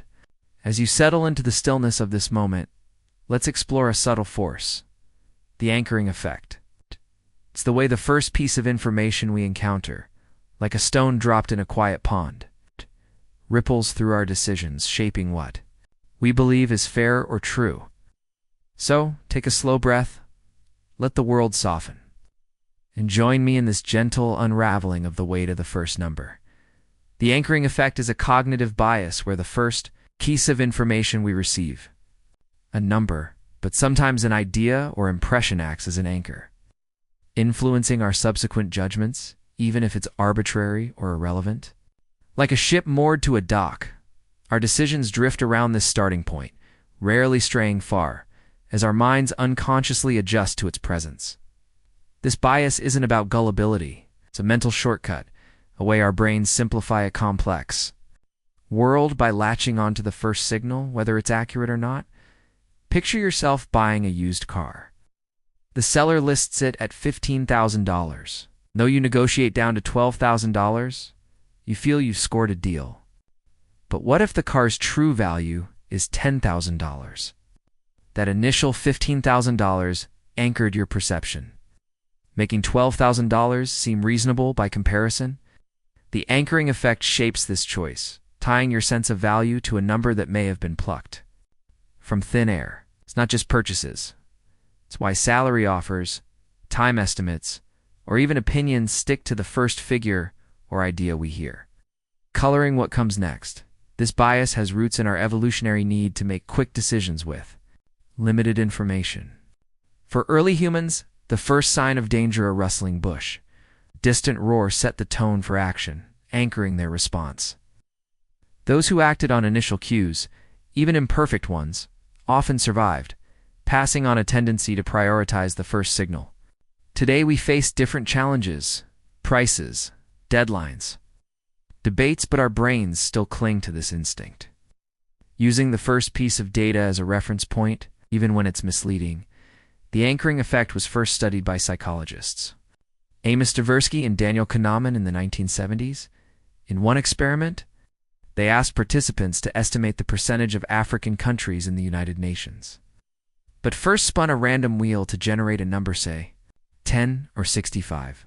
Those who saw 10 guessed lower, around 25%, while those who saw 65 guessed higher, around 45%. The arbitrary number anchored their estimates, even though it had no relevance. This wasn't a flaw in their reasoning. It was a universal quirk, showing how deeply the first number shapes our mental landscape. Let's bring this closer to everyday life. You're at a restaurant, and the waiter suggests a bottle of wine for $50. When you scan the menu, a $30 bottle feels like a steal, even if it's overpriced. That $50 anchored your sense of value, making cheaper options seem better than they are. Or think of a charity event where the host asks for a $100 donation. You give $50 feeling generous, but would you have given $20 if the ask was $30? The anchoring effect nudges you, tying your generosity to the first number you heard. This bias thrives in our information-rich world. Retailers use it, setting high original prices to make discounts seem bigger. Negotiators start with extreme offers, knowing they'll anchor the final deal. Media shapes opinions by framing stories with a single statistic like a poll, showing 70% support for a policy, making it hard to see beyond that figure. Even in personal life, a friend's casual estimate of a project's cost or time can anchor your expectations, steering your plans before you've researched the truth. The anchoring effect is amplified by uncertainty. When we lack expertise or context, like judging a house's value or a stranger's trustworthiness, we lean harder on the first cue. This is why real estate agents might show you an overpriced home first, anchoring your budget upward, or why a doctor's initial diagnosis can shape your perception of your health, even if later tests contradict it. The anchor doesn't need to be logical, it just needs to be first, a beacon our minds. Circle back to it. Also intertwines with other biases. It pairs with the confirmation bias, where we seek information that aligns with the anchor and the availability heuristic. We're vivid anchors, like a shocking price stick, more firmly. If a store lists a TV at $2,000, you might focus on reviews, praising its value, ignoring its flaws.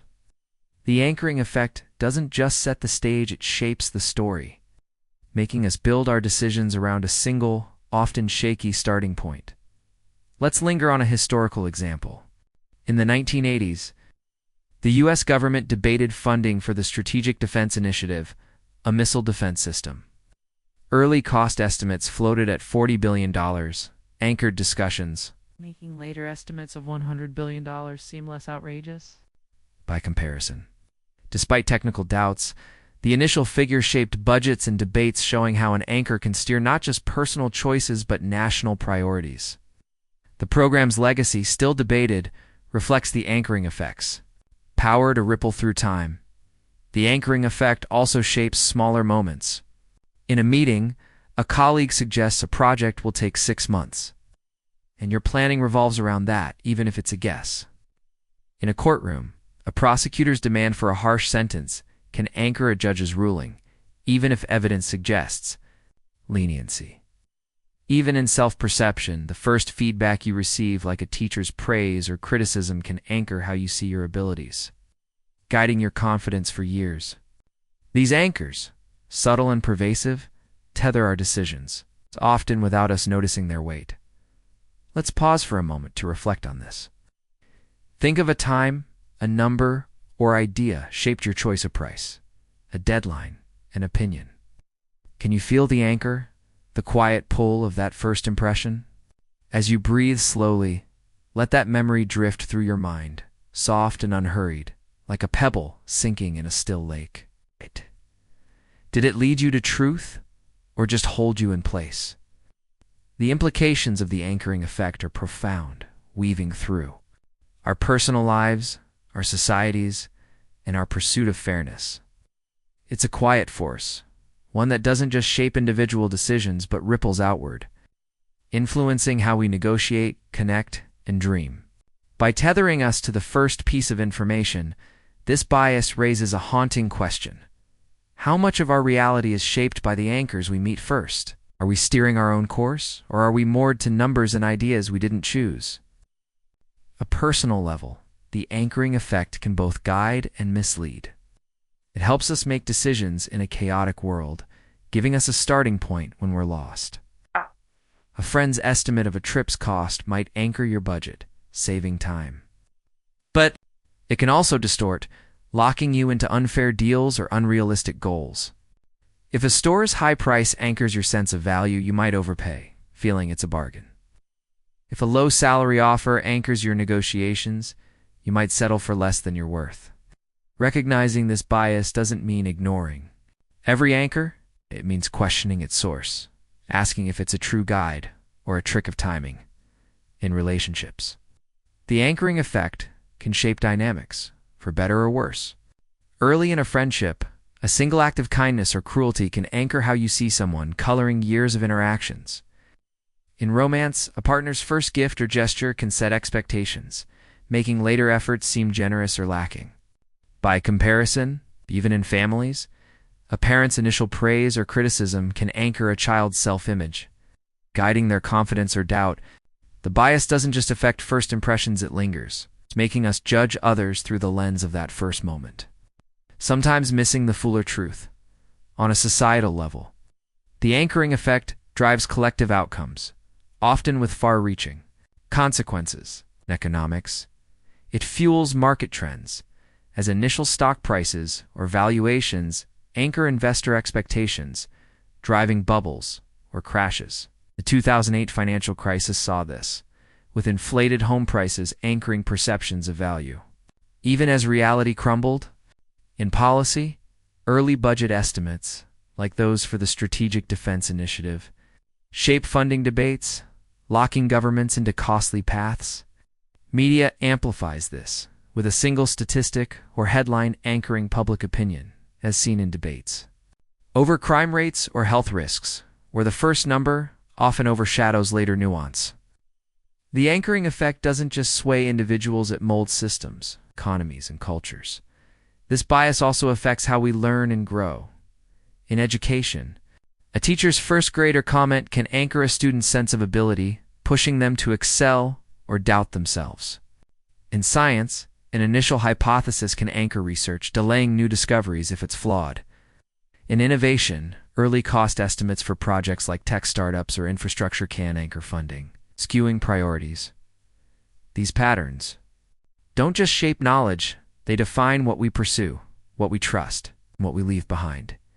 There's a paradox in the anchoring effect, one that makes it both a tool and a trap. It's a tool because it grounds us, giving us a reference in a world of endless variables. We might flounder, unable to decide. But it's also a trap, tethering us to arbitrary or misleading cues, skewing our sense of truth. Challenge isn't to avoid anchors, no one can, but to test them, to weigh their relevance against the broader sea of information, to sail with purpose rather than drift. Practically understanding the anchoring effect can transform how we navigate life. When negotiating, you might set your own anchor, like a high salary demand, to shift the conversation in your favor. When shopping, you might ignore original prices, researching true value instead. In debates, you might question the first statistic you hear, seeking context before deciding. These small acts don't erase the bias, they can't, but they help you steer with clearer eyes. Guided by reason, as much as by the first number's pull, there's a deeper, almost spiritual layer to this. The anchoring effect connects us through our shared vulnerability to first impressions. The buyer who overpays, the voter swayed by a headline, the friend shaped by a single moment, they're all you, tethered to the first signal in a noisy world. This universality invites empathy, not just for others, but for yourself, for the ways you're shaped by the same need for clarity. It's a reminder that judgment isn't about escaping anchors. It's about choosing which ones to trust, finding balance in a sea of shifting tides. This bias also raises philosophical questions about truth and choice. If our decisions are swayed by the first thing we hear, how free are we? Are we architects of our reality, or sailors bound to the winds we meet first? Philosophers like David Hume argued that our minds are shaped by impressions, not pure reason. The anchoring effect suggests our truth is partly constructed, built from the first stones we stumble upon. Yet in that construction lies possibility, the chance to question, to seek new anchors, to chart a course that's more than the first number's weight. Let's pause again, just for a moment. Think of a time, a number, or idea anchored you a price, a deadline, a first impression. Can you feel its weight, the quiet pull of that starting point? Picture it like an anchor in the deep, steady, but not your only guide. As you breathe, slow and steady, let that image settle.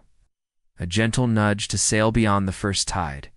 As we've wandered through the gentle sway of the anchoring effect, we've seen how the first number or idea tethers our choices, guiding us. With a quiet but powerful hand, it's a subtle force, one of many that weave through our decisions. While we're moored to initial cues, another bias clouds our view of the past, making us see our choices through a rosy glow. Let's drift into that next, into the soft haze of the hindsight bias. As you relax, imagine a decision you now see clearly, and let's explore why the past feels so certain when it wasn't. Imagine yourself sitting by a quiet window, rain tapping softly against the glass, a warm mug in your hands. You're lost in thought, replaying a moment from years ago, choice you made, chance you took, or a mistake that still lingers. Looking back, it seems so clear. Of course it turned out that way, you think, as if the outcome was written in the stars. But was it really so obvious then, in the fog of uncertainty, when every path felt possible? Why does the past feel so predictable? Now, when it once brimmed with doubt, as you settle into the stillness of this moment, let's explore a subtle trick of the mind, the hindsight bias. It's the quiet illusion that makes the past seem inevitable, casting a glow of certainty over choices that were anything but sure. So, take a slow breath, let the world fade, and join me in this gentle unraveling of the illusion of inevitability. The hindsight bias is a cognitive bias where, after an event has occurred, we perceive it as having been more predictable or inevitable than it was at the time. Often called the unwinding effect, it distorts our memory, making us believe we foresaw outcomes that, in truth, were clouded by uncertainty. This bias isn't about arrogance. It's a natural quirk of how our minds reconstruct the past, smoothing its rough edges into a story that feels orderly and faded. By reshaping our memories, hindsight bias makes us feel wiser in retrospect, even when our predictions were vague or wrong. Picture yourself watching a sports game with friends. Team pulls off an upset, and one friend declares, "I knew they'd win." But you recall their hesitation during the match, their guesses as uncertain as yours. Now, with the score settled, their memory shifts, painting their doubt as foresight. The hindsight bias drives this, rewriting the past to fit the present, making the outcome seem like the only path possible. It's not just sports, it's why we nod knowingly at a company's collapse, a relationship's end, or a historical event. As if we always saw it coming, this bias has roots in our cognitive need to make sense of a chaotic world. For early humans, understanding cause and effect, why a hunt succeeded or a storm struck, was key to survival. Those who could retroactively predict outcomes, even inaccurately, might have felt more in control, passing on a tendency to see the past as logical. Today, we don't face the same primal stakes, but our brains still seek order, weaving events into narratives that feel inevitable. The hindsight bias thrives in a world where uncertainty feels uncomfortable, where knowing why soothes us, even if it's an illusion. The bias was first studied in the 1970s by psychologists like Baruch Fishoff, who explored how people judge past events. In one experiment, participants read about a historical event like a 19th century war and were told its outcome. When asked how predictable it was, they rated it as far more obvious than those who judged it without knowing. The result? The knowledge of what happened anchored their perception, making the outcome seem fated, even when it was a close call. This wasn't a failure of memory, it was a universal trait. Showing how our minds blend what we know now with what we knew then, let's bring this closer to everyday life. You decide to invest in a stock, and it soars.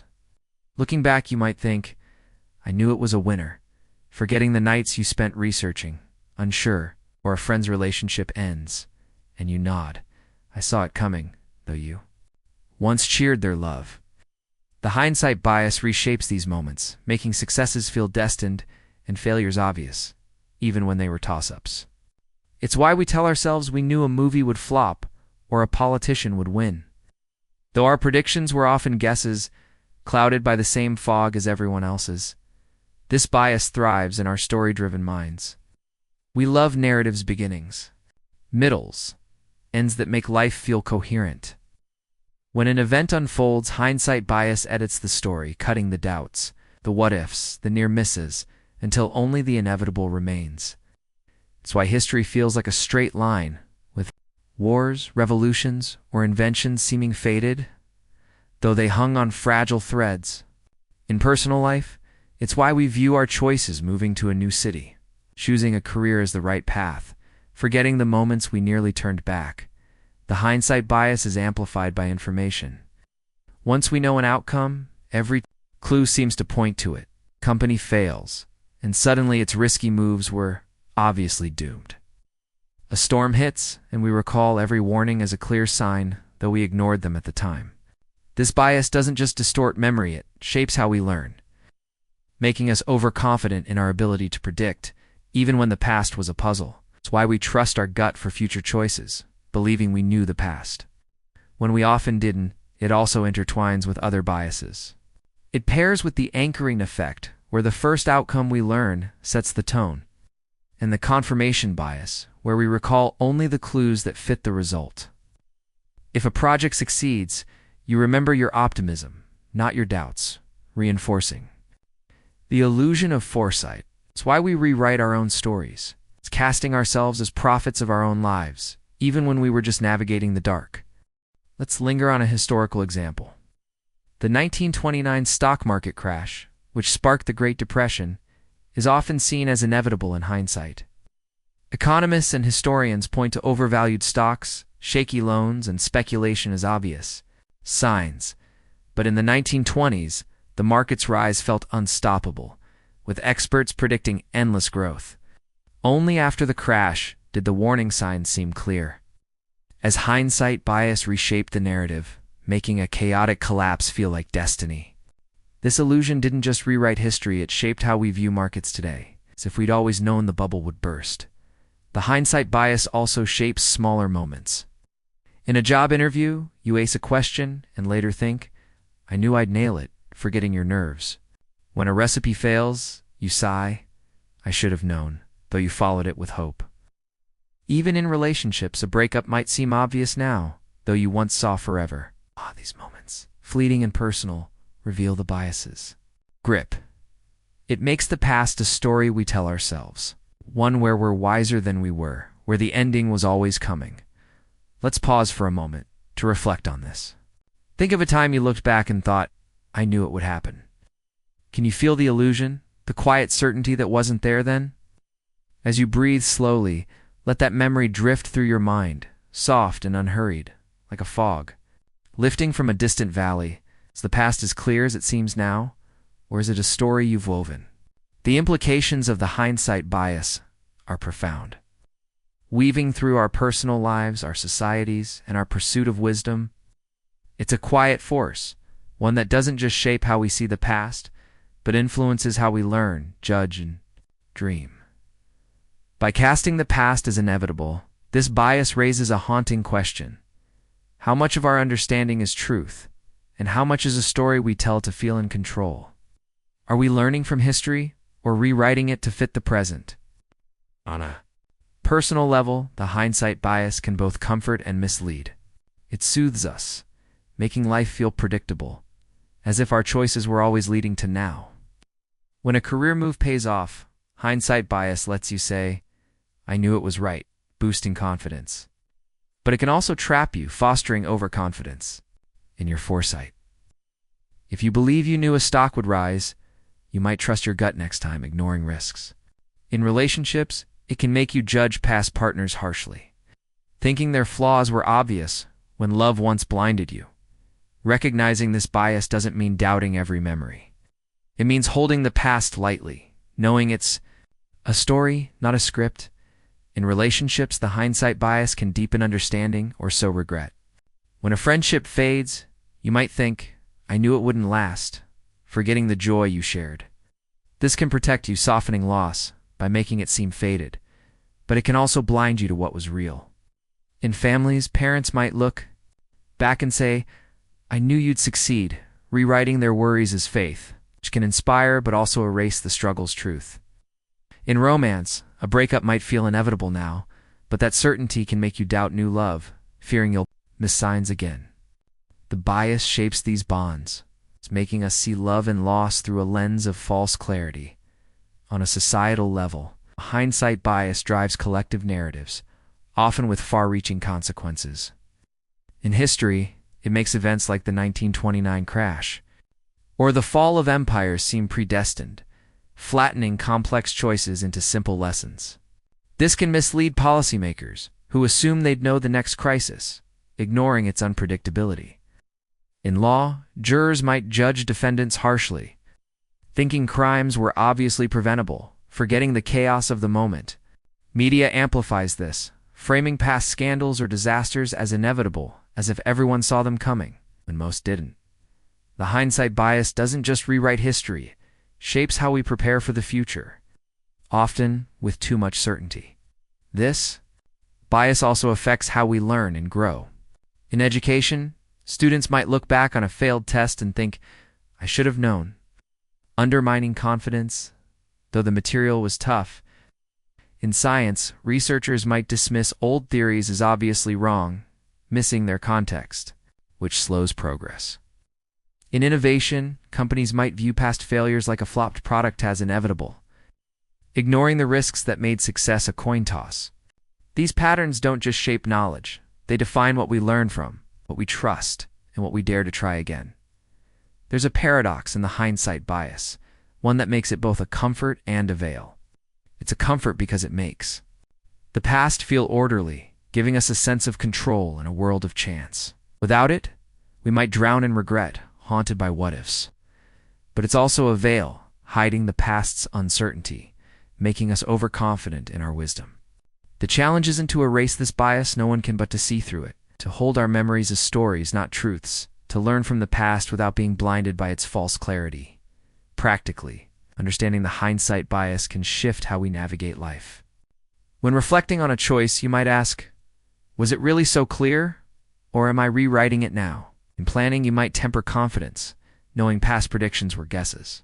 In judging others, you might soften blame, recognizing their choices weren't as obvious as they seem now. These small acts don't undo the bias, they can't, but they help you see the past with humbler eyes. It's guided by curiosity as much as by certainty. There's a deeper, almost spiritual layer too. The hindsight bias connects us through our shared need for meaning. The friend who knew the game's outcome, the historian who sees fate and chaos, they're all you, seeking order in a world of flux. This universality invites empathy, not just for others, but for yourself, for the ways you're shaped by the same longing for clarity. It's a reminder that wisdom isn't about knowing the past, it's about embracing its uncertainty. Finding peace in the story you tell. This bias also raises philosophical questions about memory and truth.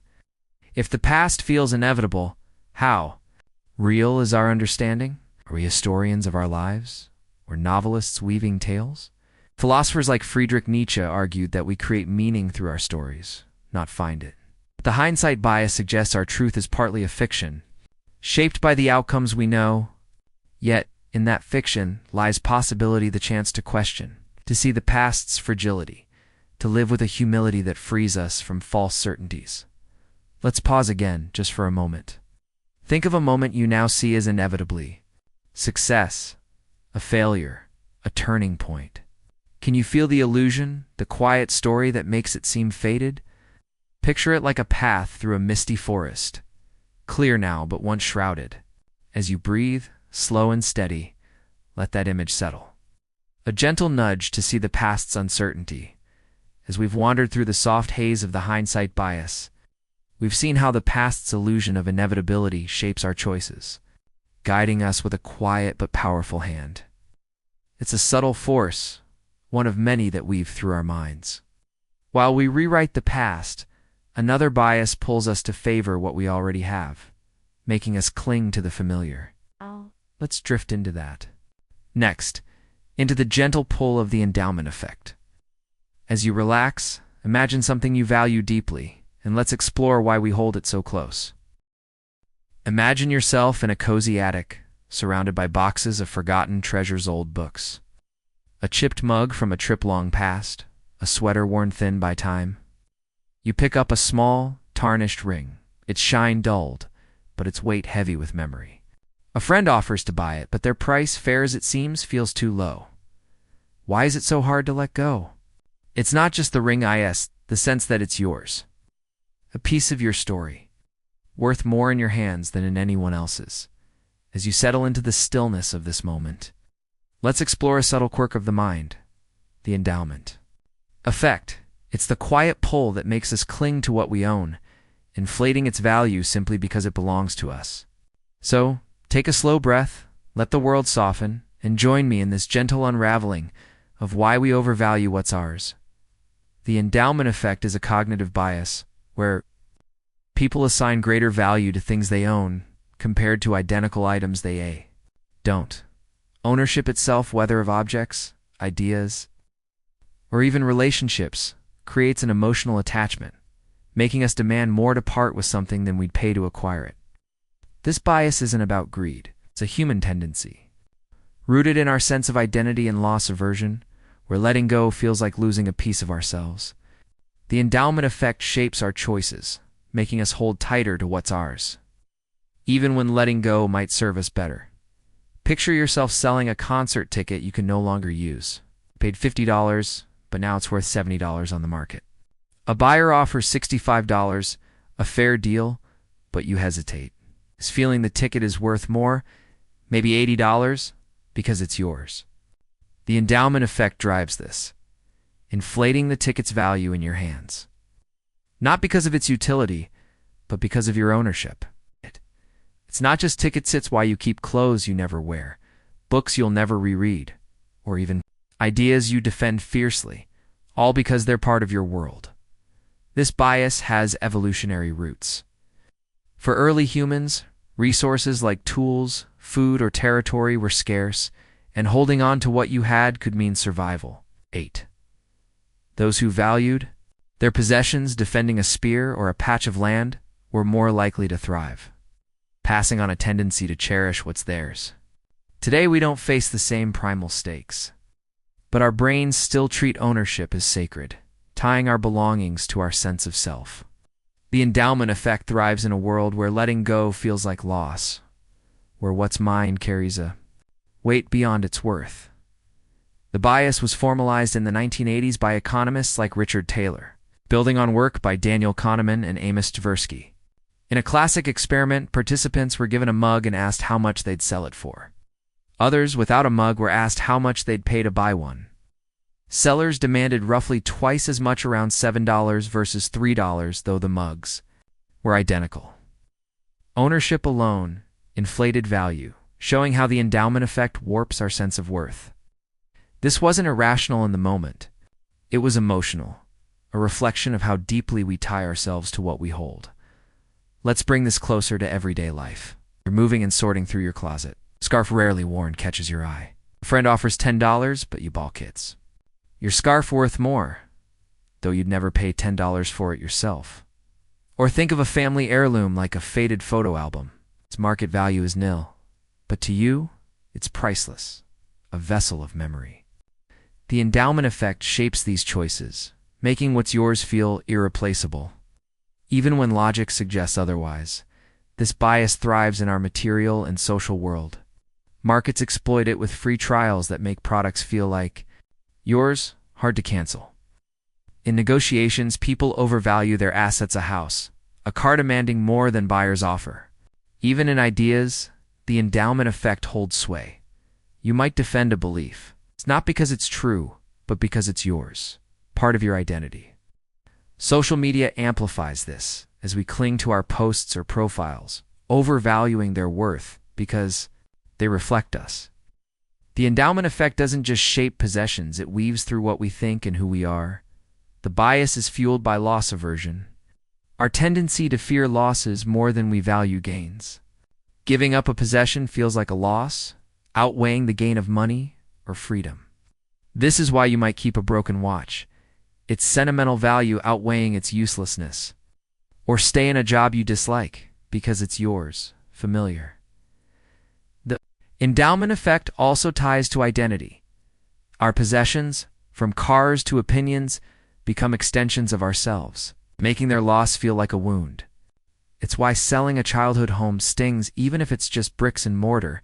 It intertwines with other biases, pairs with the status quo bias, where we prefer what's familiar, and the sunk cost fallacy, where we cling to what we've invested in. If you own a failing business, the endowment effect makes you overvalue it, while sunk costs keep you pouring in effort.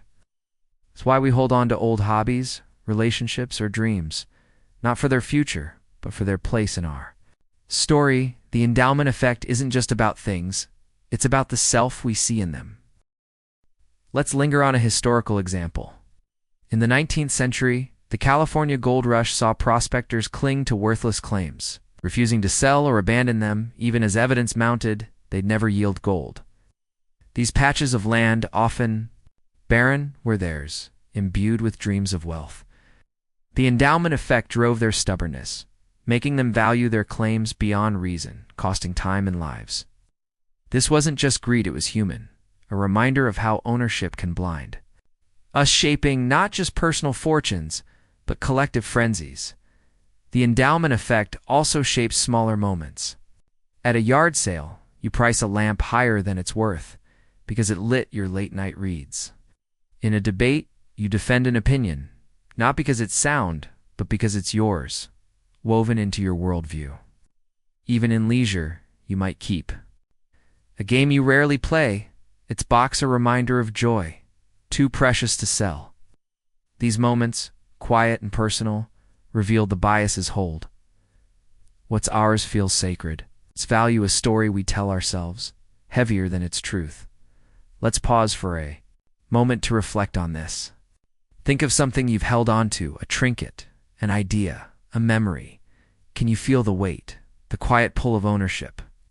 As you breathe slowly, let that image drift through your mind, soft and unhurried, like a keepsake resting in your palm. Is its value real, or is it yours because it's yours?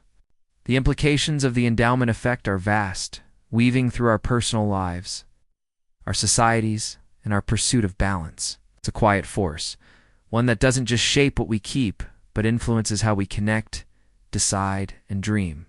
By making us overvalue what's ours, this bias raises a profound question. Are we holding what matters, or are we tethered to things by the mere fact of ownership? How much of our life is chosen, and how much is clung to because it's already ours? On a personal level, the endowment effect can both enrich and confine. It deepens our connection to what we love, a journal filled with thoughts, a ring from a loved one giving life texture and meaning. These possessions anchor us, tying us to our past and identity. But the bias can also trap us, cluttering our lives with things we don't need. Keeping a car that breaks down because it's yours might cost more than replacing it. To an outdated skill because you've mastered it might block new growth. Recognizing this bias doesn't mean letting go of everything. It means asking if what you hold serves you, or if ownership alone keeps it close. In relationships, the endowment effect can strengthen bonds or breed resistance. You might cherish a friend's gift, a scarf, a letter beyond its worth, because it's from them, deepening your tie. But the bias can also make you cling to relationships that no longer fit, because they're yours, part of your story. A fading friendship might feel too precious to end, though it drains you. In romance, you might overvalue a partner's quirks because they're yours to love, or struggle to leave a toxic bond, its familiarity a weight. The bias shapes these connections, making us hold tight to what we know, sometimes at the cost of what we need. On a societal level, the endowment effect drives collective behavior, often with sweeping consequences. In economics, it explains why. Markets stall homeowners demand high prices for houses, overvaluing them, while buyers offer less, slowing sales. The 2008 housing crisis saw this as sellers clung to inflated values, worsening the crash. In policy, governments overvalue old. Systems subsidies infrastructure because they're ours, resisting reform. Businesses, too, stick with failing products, like Kodak's film in the digital age, because they're tied to the company's identity. The endowment effect doesn't just shape individuals, it molds markets, policies, and progress. This bias also affects how we learn and grow. In education, students might cling to familiar methods, overvaluing them, resisting new approaches. In science, researchers might defend old theories because they've built careers on them, slowing discovery. In innovation, startups overvalue their first product, pouring resources into it even when pivoting would save them.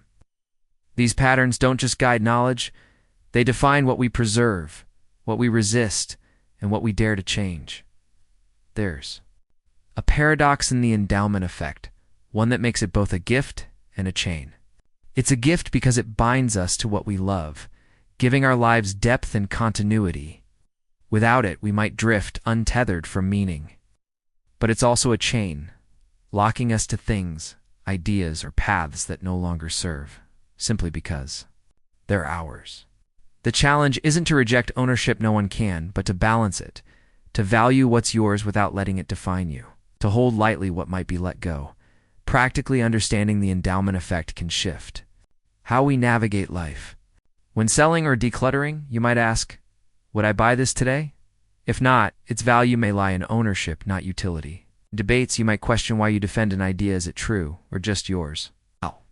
In relationships, you might weigh whether a bond is worth keeping or if familiarity alone holds you.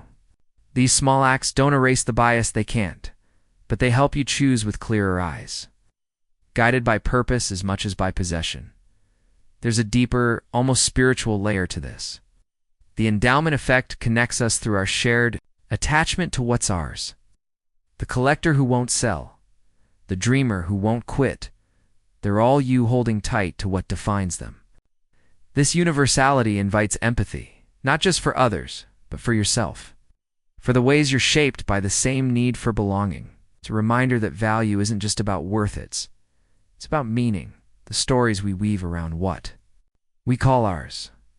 This bias also raises philosophical questions about identity and freedom. If we overvalue what's ours, how free are our choices? Are we creators of our lives or curators of what we've claimed?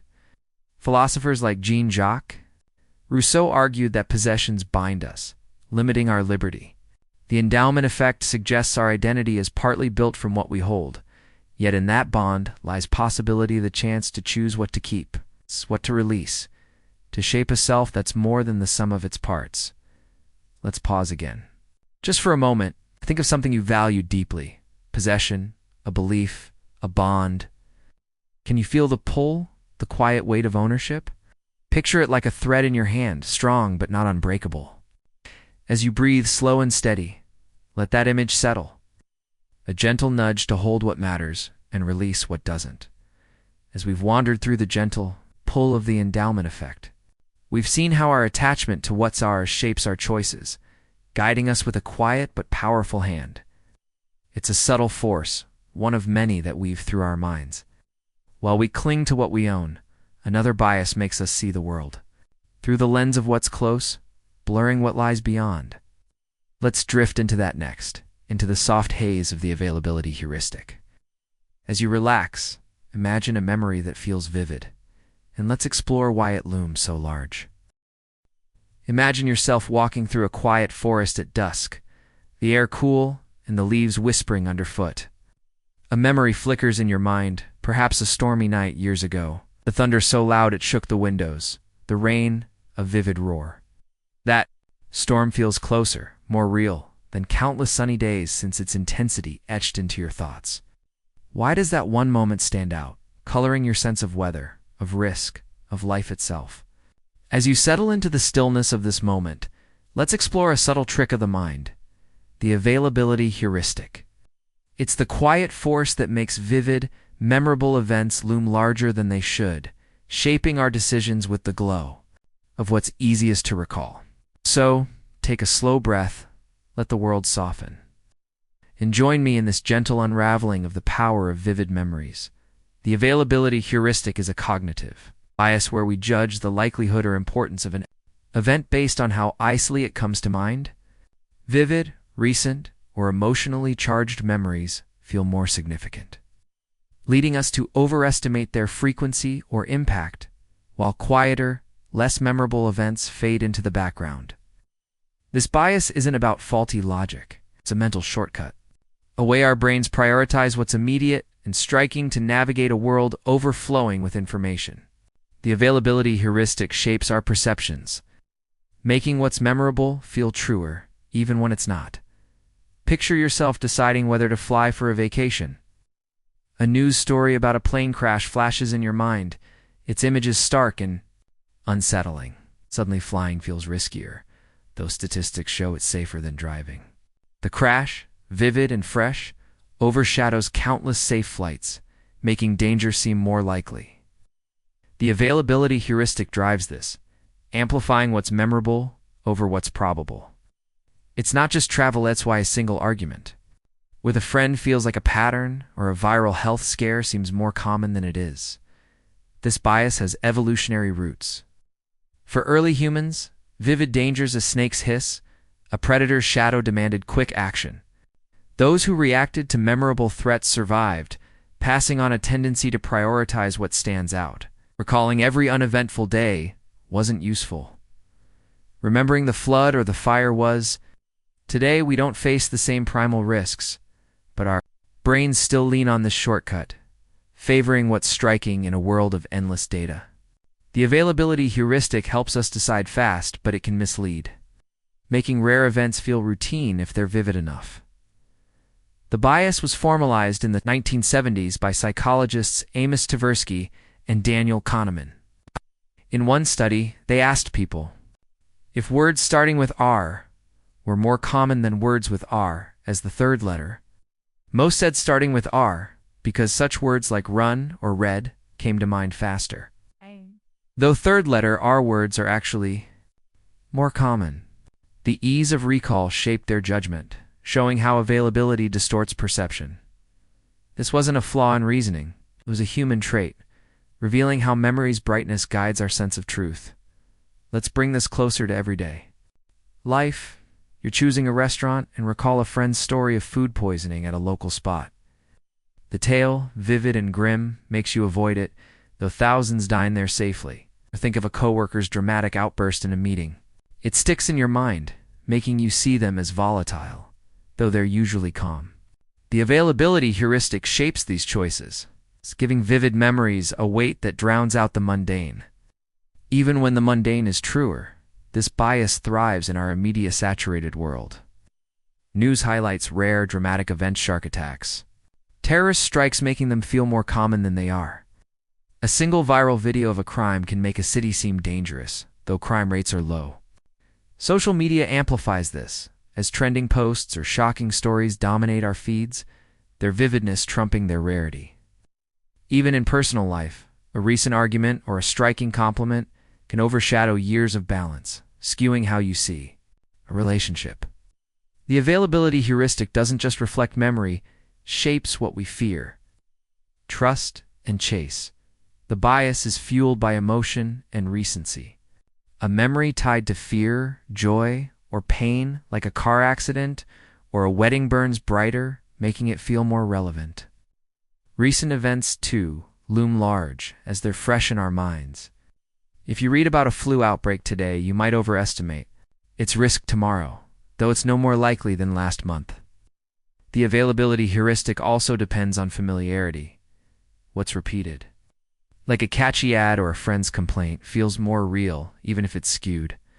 It's why a single, Vivid story can outweigh a mountain of data. It intertwines with other biases, pairs with the anchoring effect, where a vivid first impression sets the tone, and the confirmation bias, where we seek memories that fit our beliefs. If you fear public speaking, a single embarrassing speech looms large, reinforcing your dread, while successful talks fade. It's why we overestimate risks after a scare or trust a brand after a flashy ad. The availability heuristic isn't just a memory quirk, it's a lens, coloring the world with what's brightest in our minds. Let's linger on a historical example. In the 1970s, the US faced a wave of fear over airplane hijackings. Driven by vivid media coverage of incidents like the D.B. Cooper case, each televised hijacking made flying seem riskier, though hijackings were rare compared to routine flights. Public panic led to sweeping airport security changes, some excessive. As the availability heuristic amplified fear over facts, this wasn't irrational fear, it was human, showing how vivid memories can reshape not just personal choices, but societal priorities. The availability heuristic also shapes smaller moments. You avoid a park after hearing of a mugging, though it's usually safe. You trust a politician after a stirring speech, forgetting their record because the speech is fresh. Even in self-perception, a recent failure, like a botched presentation, can make you doubt your skills, though you've succeeded often. These moments, fleeting and personal, reveal the bias's grip.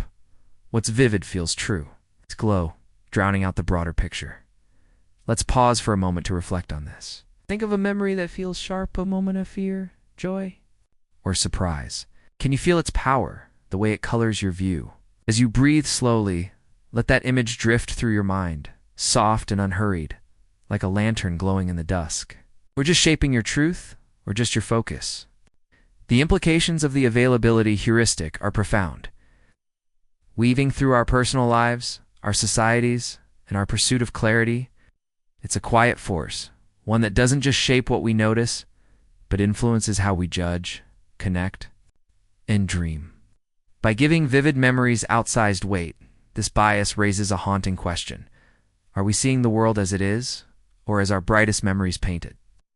How much of our reality is truth, and how much is the glow of what's easy to recall? On a personal level, the availability heuristic can both guide and mislead. It sharpens our focus, helping us act on what feels urgent. A vivid warning about a storm might save you from danger. It also enriches life, as joyful memories, like a child's laugh or a perfect sunset, linger, lifting our spirits. BIAs can distort, making us fear what's rare or trust what's fleeting. A single bad experience with a doctor might make you avoid care, though most visits are fine. A glowing review might sway you to buy a flawed product, its vividness trumping research. Recognizing this bias doesn't mean ignoring memories. It means balancing their brightness with the broader, quieter truth in relationships.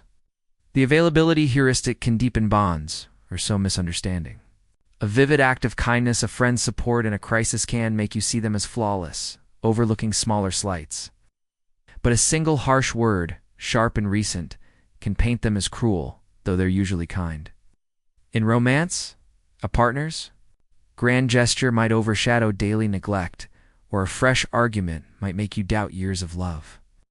In families, a parent's vivid praise or criticism can shape a child's self-image, its intensity drowning out balance. The bias shapes these ties, making us judge through the lens of what stands out, sometimes missing the whole. On a societal level, the availability heuristic drives collective behavior, often with far-reaching consequences. In policy, vivid disasters, like a rare plane crash or a publicized crime, spur laws that may overreach. A scene with post-hijacking security in the 1970s. In economics, a vivid market crash can make investors overly cautious, stalling growth, though recoveries are common. Media amplifies this with sensational stories, natural disasters, scandals making risks seem rampant, shaping public fear or trust. The 2001 anthrax attacks, though limited, sparked widespread panic due to vivid coverage, showing how the BIAs can reshape priorities, often at great cost. This bias also affects how we learn and grow. In education, a vivid failure like a poor grade can make a student feel doomed, though they've excelled before. In science, a striking experiment can overshadow subtler findings, skewing research. In innovation, a viral product failure can make companies shy away from risk, though most failures are quiet. These patterns don't just guide knowledge, they define what we fear, what we trust, and what we dare to pursue. There's a paradox in the availability heuristic, one that makes it both a spark and a shadow. It's a spark because it fuels quick decisions, letting us act on vivid cues in a complex world. Without it, we might freeze, overwhelmed by data. But it's also a shadow, casting vivid memories over reality, skewing our sense of what's likely or true. The challenge isn't to dim these memories, no one can but to temper their glow. To weigh them against the quieter facts, to see the world with both heart and reason, practically. Understanding the availability heuristic can shift how we navigate life. When a vivid fear grips you, you might ask, is this common or just memorable? When a glowing story sways you, you might seek data to balance it. In relationships, you might pause before judging, asking if a single moment defines the whole. These small acts don't erase the bias they can't, but they help you see with clearer eyes. Guided by the full picture, not just its brightest parts, there's a deeper, almost spiritual layer to this. The availability heuristic connects us through our shared vulnerability to vividness. The friend swayed by a scary story, the voter moved by a fiery speech, they're all you shaped by what burns bright in the mind. This universality invites empathy, not just for others but for yourself, for the ways you're drawn to the same vivid glow. It's a reminder that perception isn't about escaping memory, it's about embracing its power while seeking the truth beyond it. This bias also raises philosophical questions about reality and choice. If vivid memories shape our judgments, how true is our view of the world? Are we observers of reality or painters of its brightest moments? Philosophers like William James argued that our experience is filtered by attention, not raw truth. The availability heuristic suggests our reality is partly a mosaic, built from the memories that shine. Yet in that mosaic lies possibility, the chance to question, to seek balance, to craft a truth that's more than the vivid alone. Let's pause again, just for a moment. Think of a memory that feels vivid, a moment that shapes your fears or hopes. Can you feel its glow? The way it pulls your focus? Picture it like a star in a quiet sky. Bright, but not the only light. As you breathe, slow and steady, let that image settle. Gentle nudge to see beyond its shine. As we've wandered through the soft haze of the availability heuristic, we've seen how vivid memories shape our choices, casting their glow over what we fear, trust, and pursue. It's a subtle force, one of many that weave through our minds. While we're swayed by what's memorable, another bias makes us chase what we've already invested, even when it's time to let go.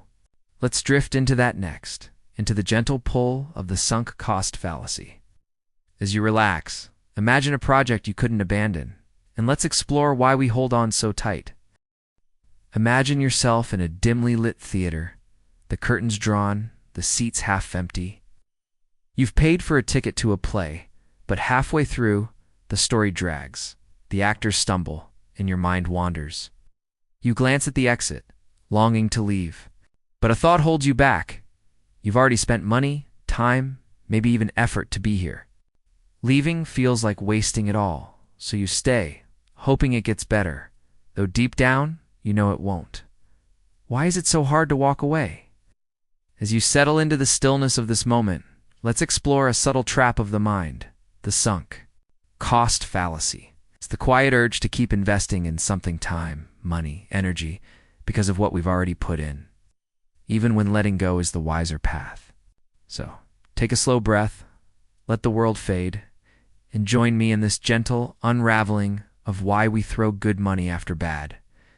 The sunk cost fallacy is a cognitive bias where we continue investing in a decision based on the resources we've already committed. rather than its current or future value. These sunk costs, time, money, effort, gone, unrecoverable, yet they weigh heavily, making us feel that abandoning the endeavor would waste them. This bias isn't about optimism. It's a human tendency, rooted in our aversion to loss and our need to justify past choices. The sunk cost fallacy traps us in failing projects, draining relationships, or fruitless pursuits. Not because they promise success, but because we can't bear to let go of what we've given. Picture yourself renovating an old car. You've spent thousands on parts, months on repairs, but it still sputters and breaks. A mechanic says it's a lost cause, but you pour in more money, thinking I've come too far to stop. The sunk cost fallacy drives this, tying your decision to past investments, not the car's worth. It's not just cars, it's why. You finish a boring book, stay in a dead-end job, or cling to a hobby you no longer love, all because of the time, money, or heart you've sunk into them. This bias has evolutionary roots. For early humans, resources were scarce and abandoning. A hunt, a tool, or a shelter after heavy effort could mean starvation or death. Those who persisted, even against odds, sometimes reaped rewards, passing on a tendency to stick with investments. Today, we don't face the same stakes, but our brains still treat sunk costs as sacred, as if quitting betrays our effort. The sunk cost fallacy thrives in a world where loss feels like failure, where letting go seems to diminish who we are. The bias was studied in the 1980s by economists like Richard Taylor and psychologists like Hal Arks. In one experiment, participants were asked to imagine they'd paid for a ski trip, but then found a better one for the same dates. Most stuck with the paid trip, though the other was superior, because abandoning the cost felt wasteful. The sunk cost wasn't just money, it was emotional, a need to honor their choice. This wasn't irrational in the moment. It was human, showing how past investments cloud our judgment even when the future begs for change. Let's bring this closer to everyday life. You're in a course that's dull and useless, but you've paid the fee and attended half the sessions. Dropping out feels like throwing away your investment, so you slog through, gaining little. Or think of a subscription you rarely use each month. You keep it, thinking, I've paid so long, might as well continue, though canceling would free you. The sunk cost fallacy shapes these choices, anchoring you to what's gone, not what's ahead. This bias thrives in our complex world. Businesses pour millions into failing projects, like a tech startup's flawed app, because they've invested too much to pivot. In relationships, people stay with partners who no longer fit, because years together feel too precious to waste. Even in leisure, you might keep playing a game you hate because you've spent hours mastering it. Society amplifies this, with narratives of never giving up glorifying persistence, even when it's futile. The sunk cost fallacy doesn't just trap individuals, it shapes how we build, love, and dream. The bias is fueled by loss, aversion, our tendency to fear losses more than we value gains. Abandoning a project feels like losing your investment, outweighing the freedom of moving on. It's also tied to ego. Admitting a choice was wrong stings, so we double down, hoping to prove it wasn't. If you've spent years on a career that's unfulfilling, quitting feels like admitting failure, so you stay, chasing validation. The sunk cost fallacy also leans on commitment bias, where we feel bound to past decisions, as if consistency defines us. It intertwines with other biases, pairs with the endowment effect where we overvalue what's ours, and the status quo bias where we prefer the familiar. If you own a failing business, the endowment effect makes it precious, while sunk costs keep you investing and the status quo keeps you from change. It's why we cling to old plans, relationships, or beliefs, not for their promise but for their history. The sunk cost fallacy isn't just about money, it's about the stories we tell to justify our past. Let's linger on a historical example. The 1960s and 1970s. The U.S. escalated its involvement in the Vietnam War. Despite mounting evidence of failure, leaders had invested billions, thousands of lives, and political capital. Pulling out felt like wasting it all, so they pressed on hoping for victory, though the odds grew dim. The sunk cost fallacy fueled this, costing more lives and resources, showing how the bias can trap not just individuals but nations. With consequences that echo for generations, the sunk cost fallacy also shapes smaller moments. You sit through a bad movie because you paid for the ticket, though leaving would save your evening. At work, you stick with a failing project because you've spent weeks on it, though pivoting would yield better results. Even in hobbies, you might keep practicing a skill you've outgrown because years of effort feel too big to abandon. These moments, quiet and personal, reveal the bias's hold. We're tethered to what we've given. It's weight heavier than it's worth. Let's pause for a moment to reflect on this. Think of a time you kept going because of what you'd already invested. A relationship, a plan. Can you feel the trap? The quiet pull of the past? As you breathe slowly, let that memory drift through your mind, soft and unhurried, like a chain loosening in your hand. Was it worth holding on, or was freedom just a step away? The implications of the sunk cost fallacy are vast, weaving through our personal lives, our societies, and our pursuit of wisdom. It's a quiet force, one that doesn't just shape what we keep, but influences how we grow, connect, and dream. By tying us to past investments, this bias raises a profound question. Are we choosing our path, or are we chained to what we've already given? How much of our life is forward-looking, and how much is a defense of what's gone? On a personal level, the sunk cost fallacy can both motivate and confine. It drives persistence, pushing us to finish what we start, like a degree or a marathon. Giving life structure and grit, without it, we might abandon goals too soon, missing hard-won rewards. But the bias can also trap us, draining our time and spirit. Staying in a job you hate because of years invested might rob you of a better career. Keeping a hobby you've outgrown because of time spent might block new passions. Recognizing this bias doesn't mean quitting everything. It means asking if your commitment serves your future or just your past. In relationships, the sunk cost fallacy can deepen bonds or breed stagnation. Years with a partner might make you stay, even if love has faded, because leaving feels like wasting your history. In friendships, you might cling to someone who's changed, because shared memories feel too precious to lose. In families, parents might push a child toward a path like a sport or career because of time and money spent, though the child's heart lies elsewhere. The bias shapes these ties, making us hold tight to what we've built, sometimes at the cost of what could be.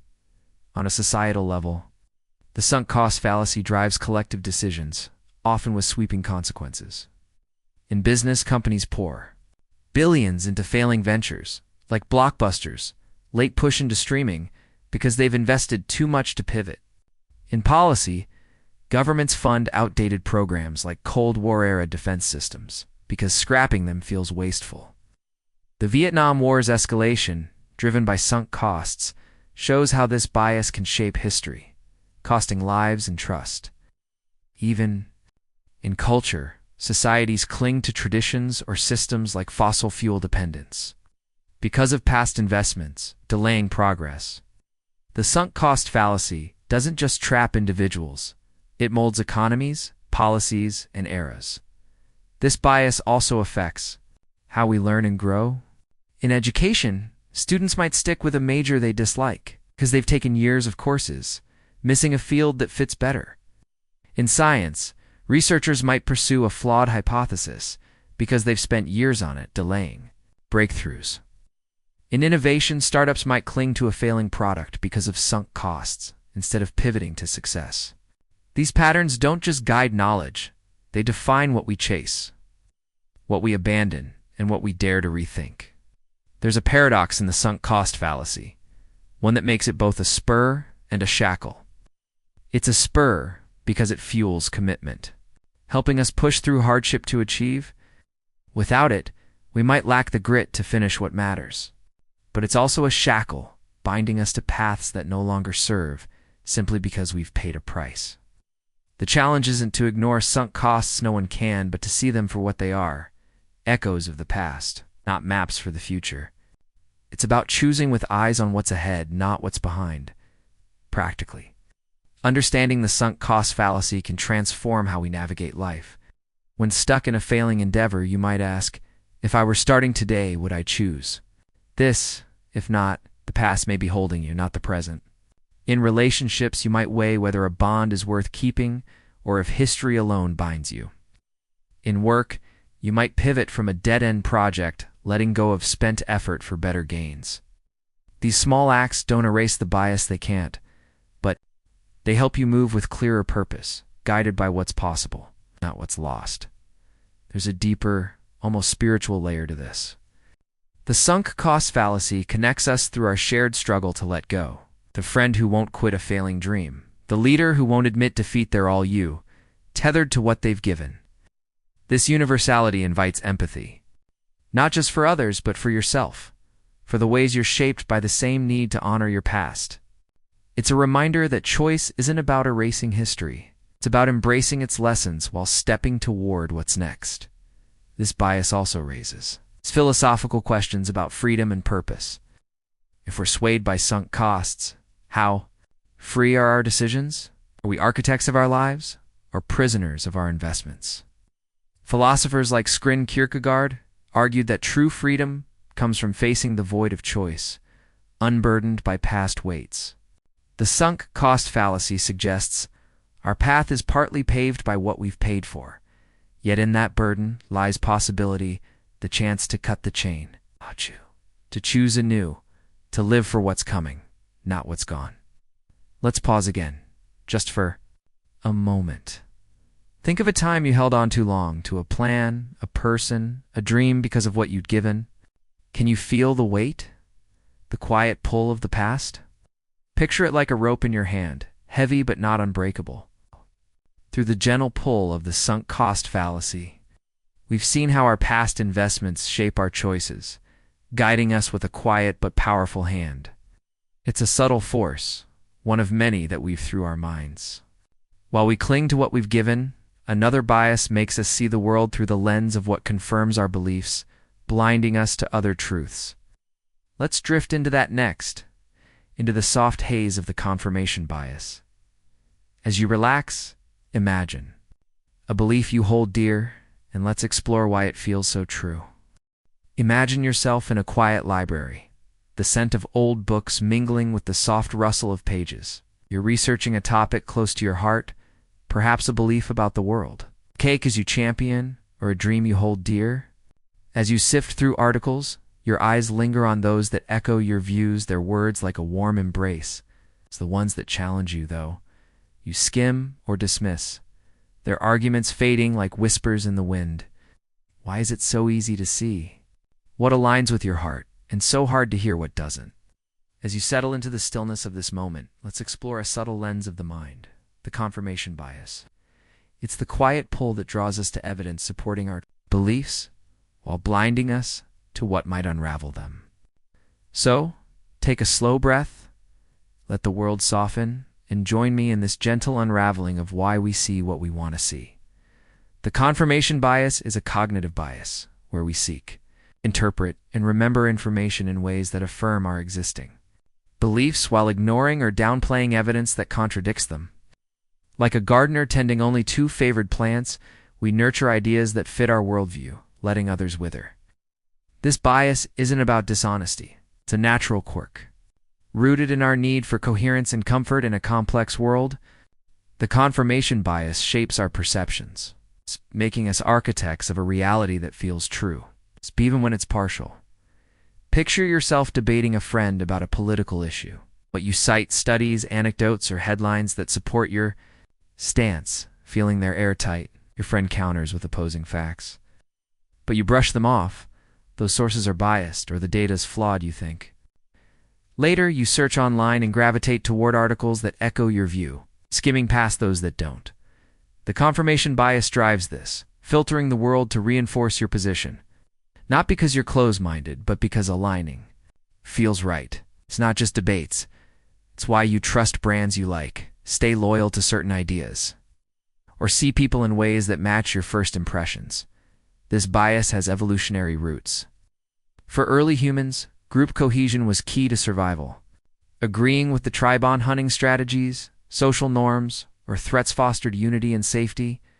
Those who sought information aligning with group beliefs were more likely to belong, passing on a tendency to favor confirming evidence. Today, we don't rely on tribes for survival, but our brains still crave consistency, seeking patterns that make the world feel predictable. Confirmation bias thrives in a world of endless information, where we can always find something to affirm what we already think. The bias was studied in the 1960s by psychologist Peter Wasson, who showed how people test hypotheses in biased ways.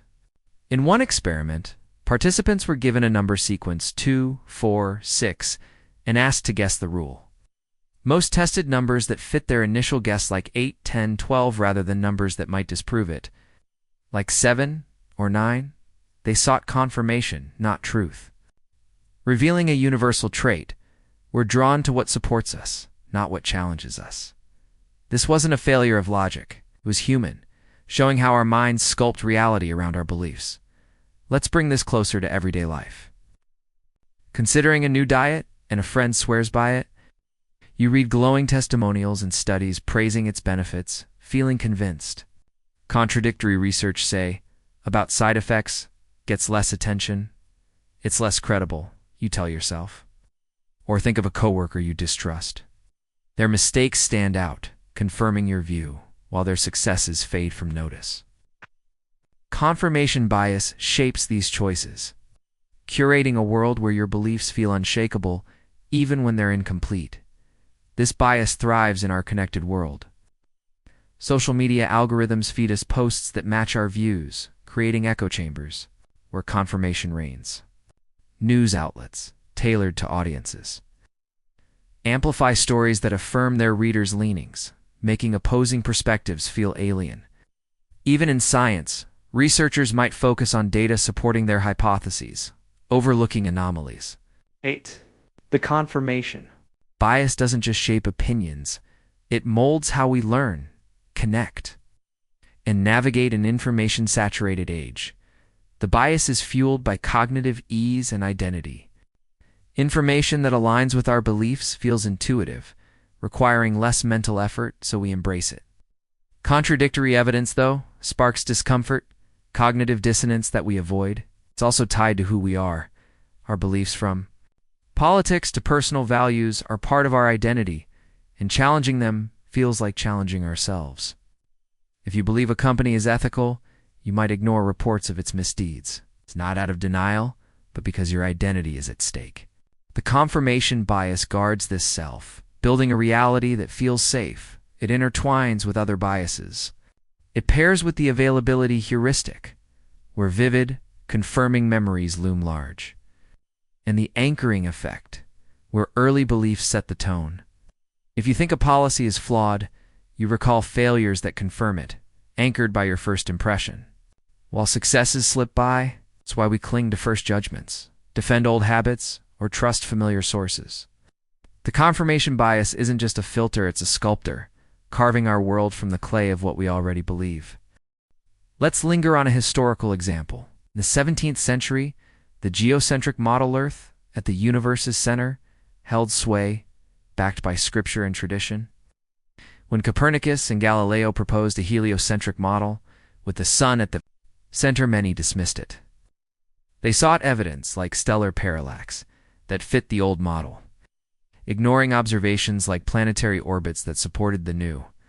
The confirmation bias delayed this shift, costing years of progress, showing how it can grip not just individuals but entire eras, blinding us to revolutionary truths. The confirmation bias also shapes smaller moments. You buy a car and notice reviews praising it, reinforcing your choice, while complaints seem trivial. In a relationship, you focus on a partner's kindness, downplaying their flaws because you believe in their goodness. Even in leisure, you might stick to a favorite genre, seeking books or films that fit your taste, missing others that could surprise you. These moments, quiet and personal, reveal the bias's hold. We see what aligns with our heart, its comfort, heavier than the truth. Let's pause for a moment to reflect on this. Think of a belief you hold, a view, a value, a judgment. Can you feel its pull, the way it shapes what you notice? As you breathe slowly, Let that thought drift through your mind, soft and unhurried. Like a river flowing around a familiar stone. Does it guide you to truth or just to comfort?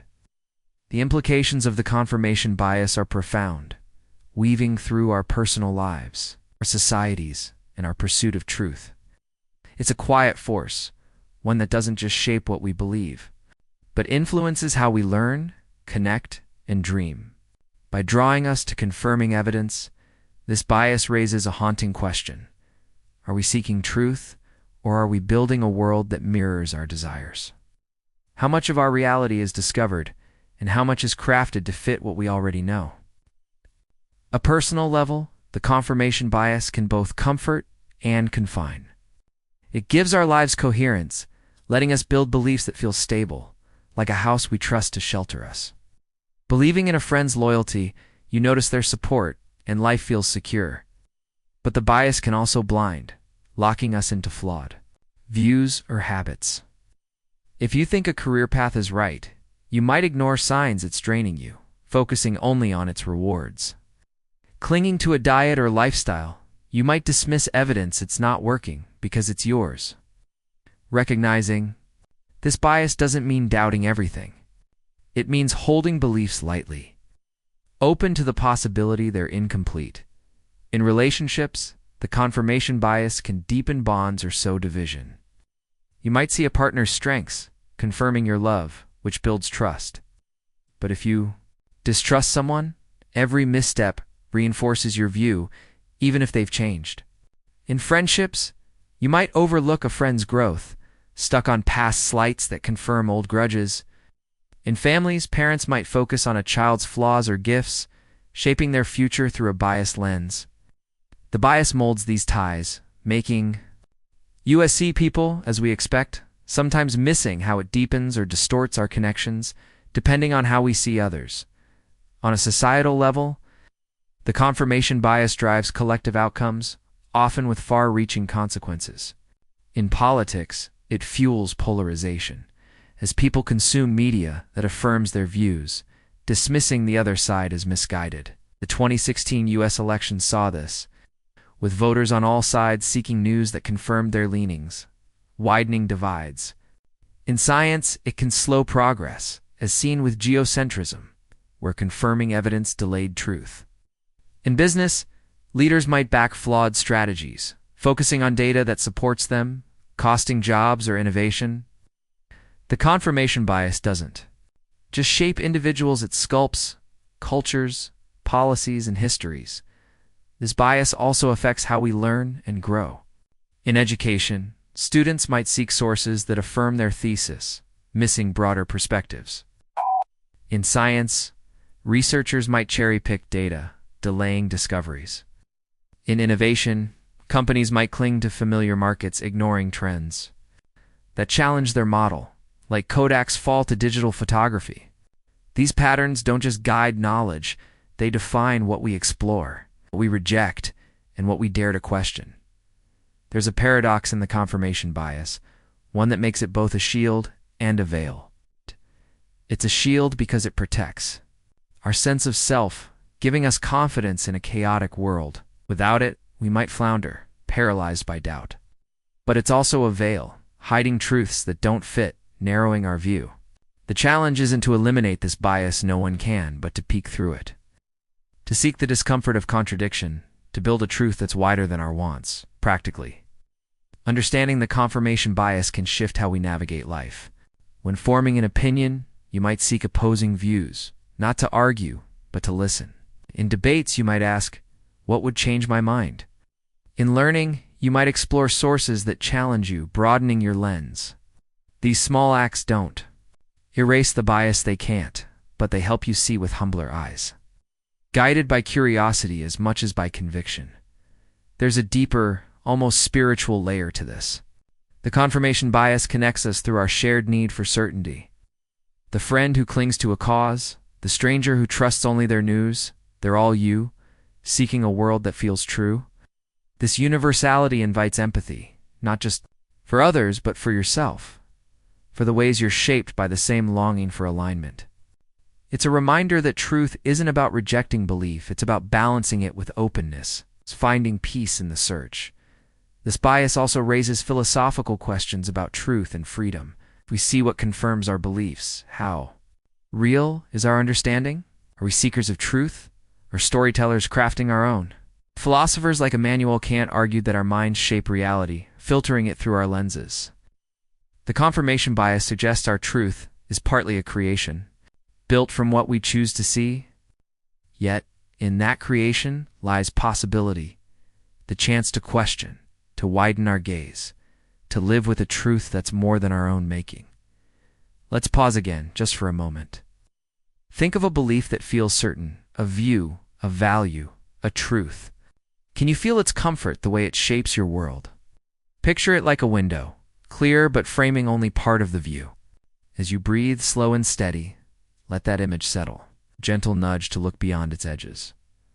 As we've wandered through the soft haze of the confirmation bias, we've seen how our need for affirmation shapes our choices, guiding us with a quiet but powerful hand. It's a subtle force, one of many that weave through our minds. While we seek what confirms our beliefs, another bias makes us cling to the familiar, resisting the pull of change. 8. Let's drift into that next, into the gentle weight of the status quo bias. As you relax, imagine a routine you cherish, and let's explore why it holds you so close.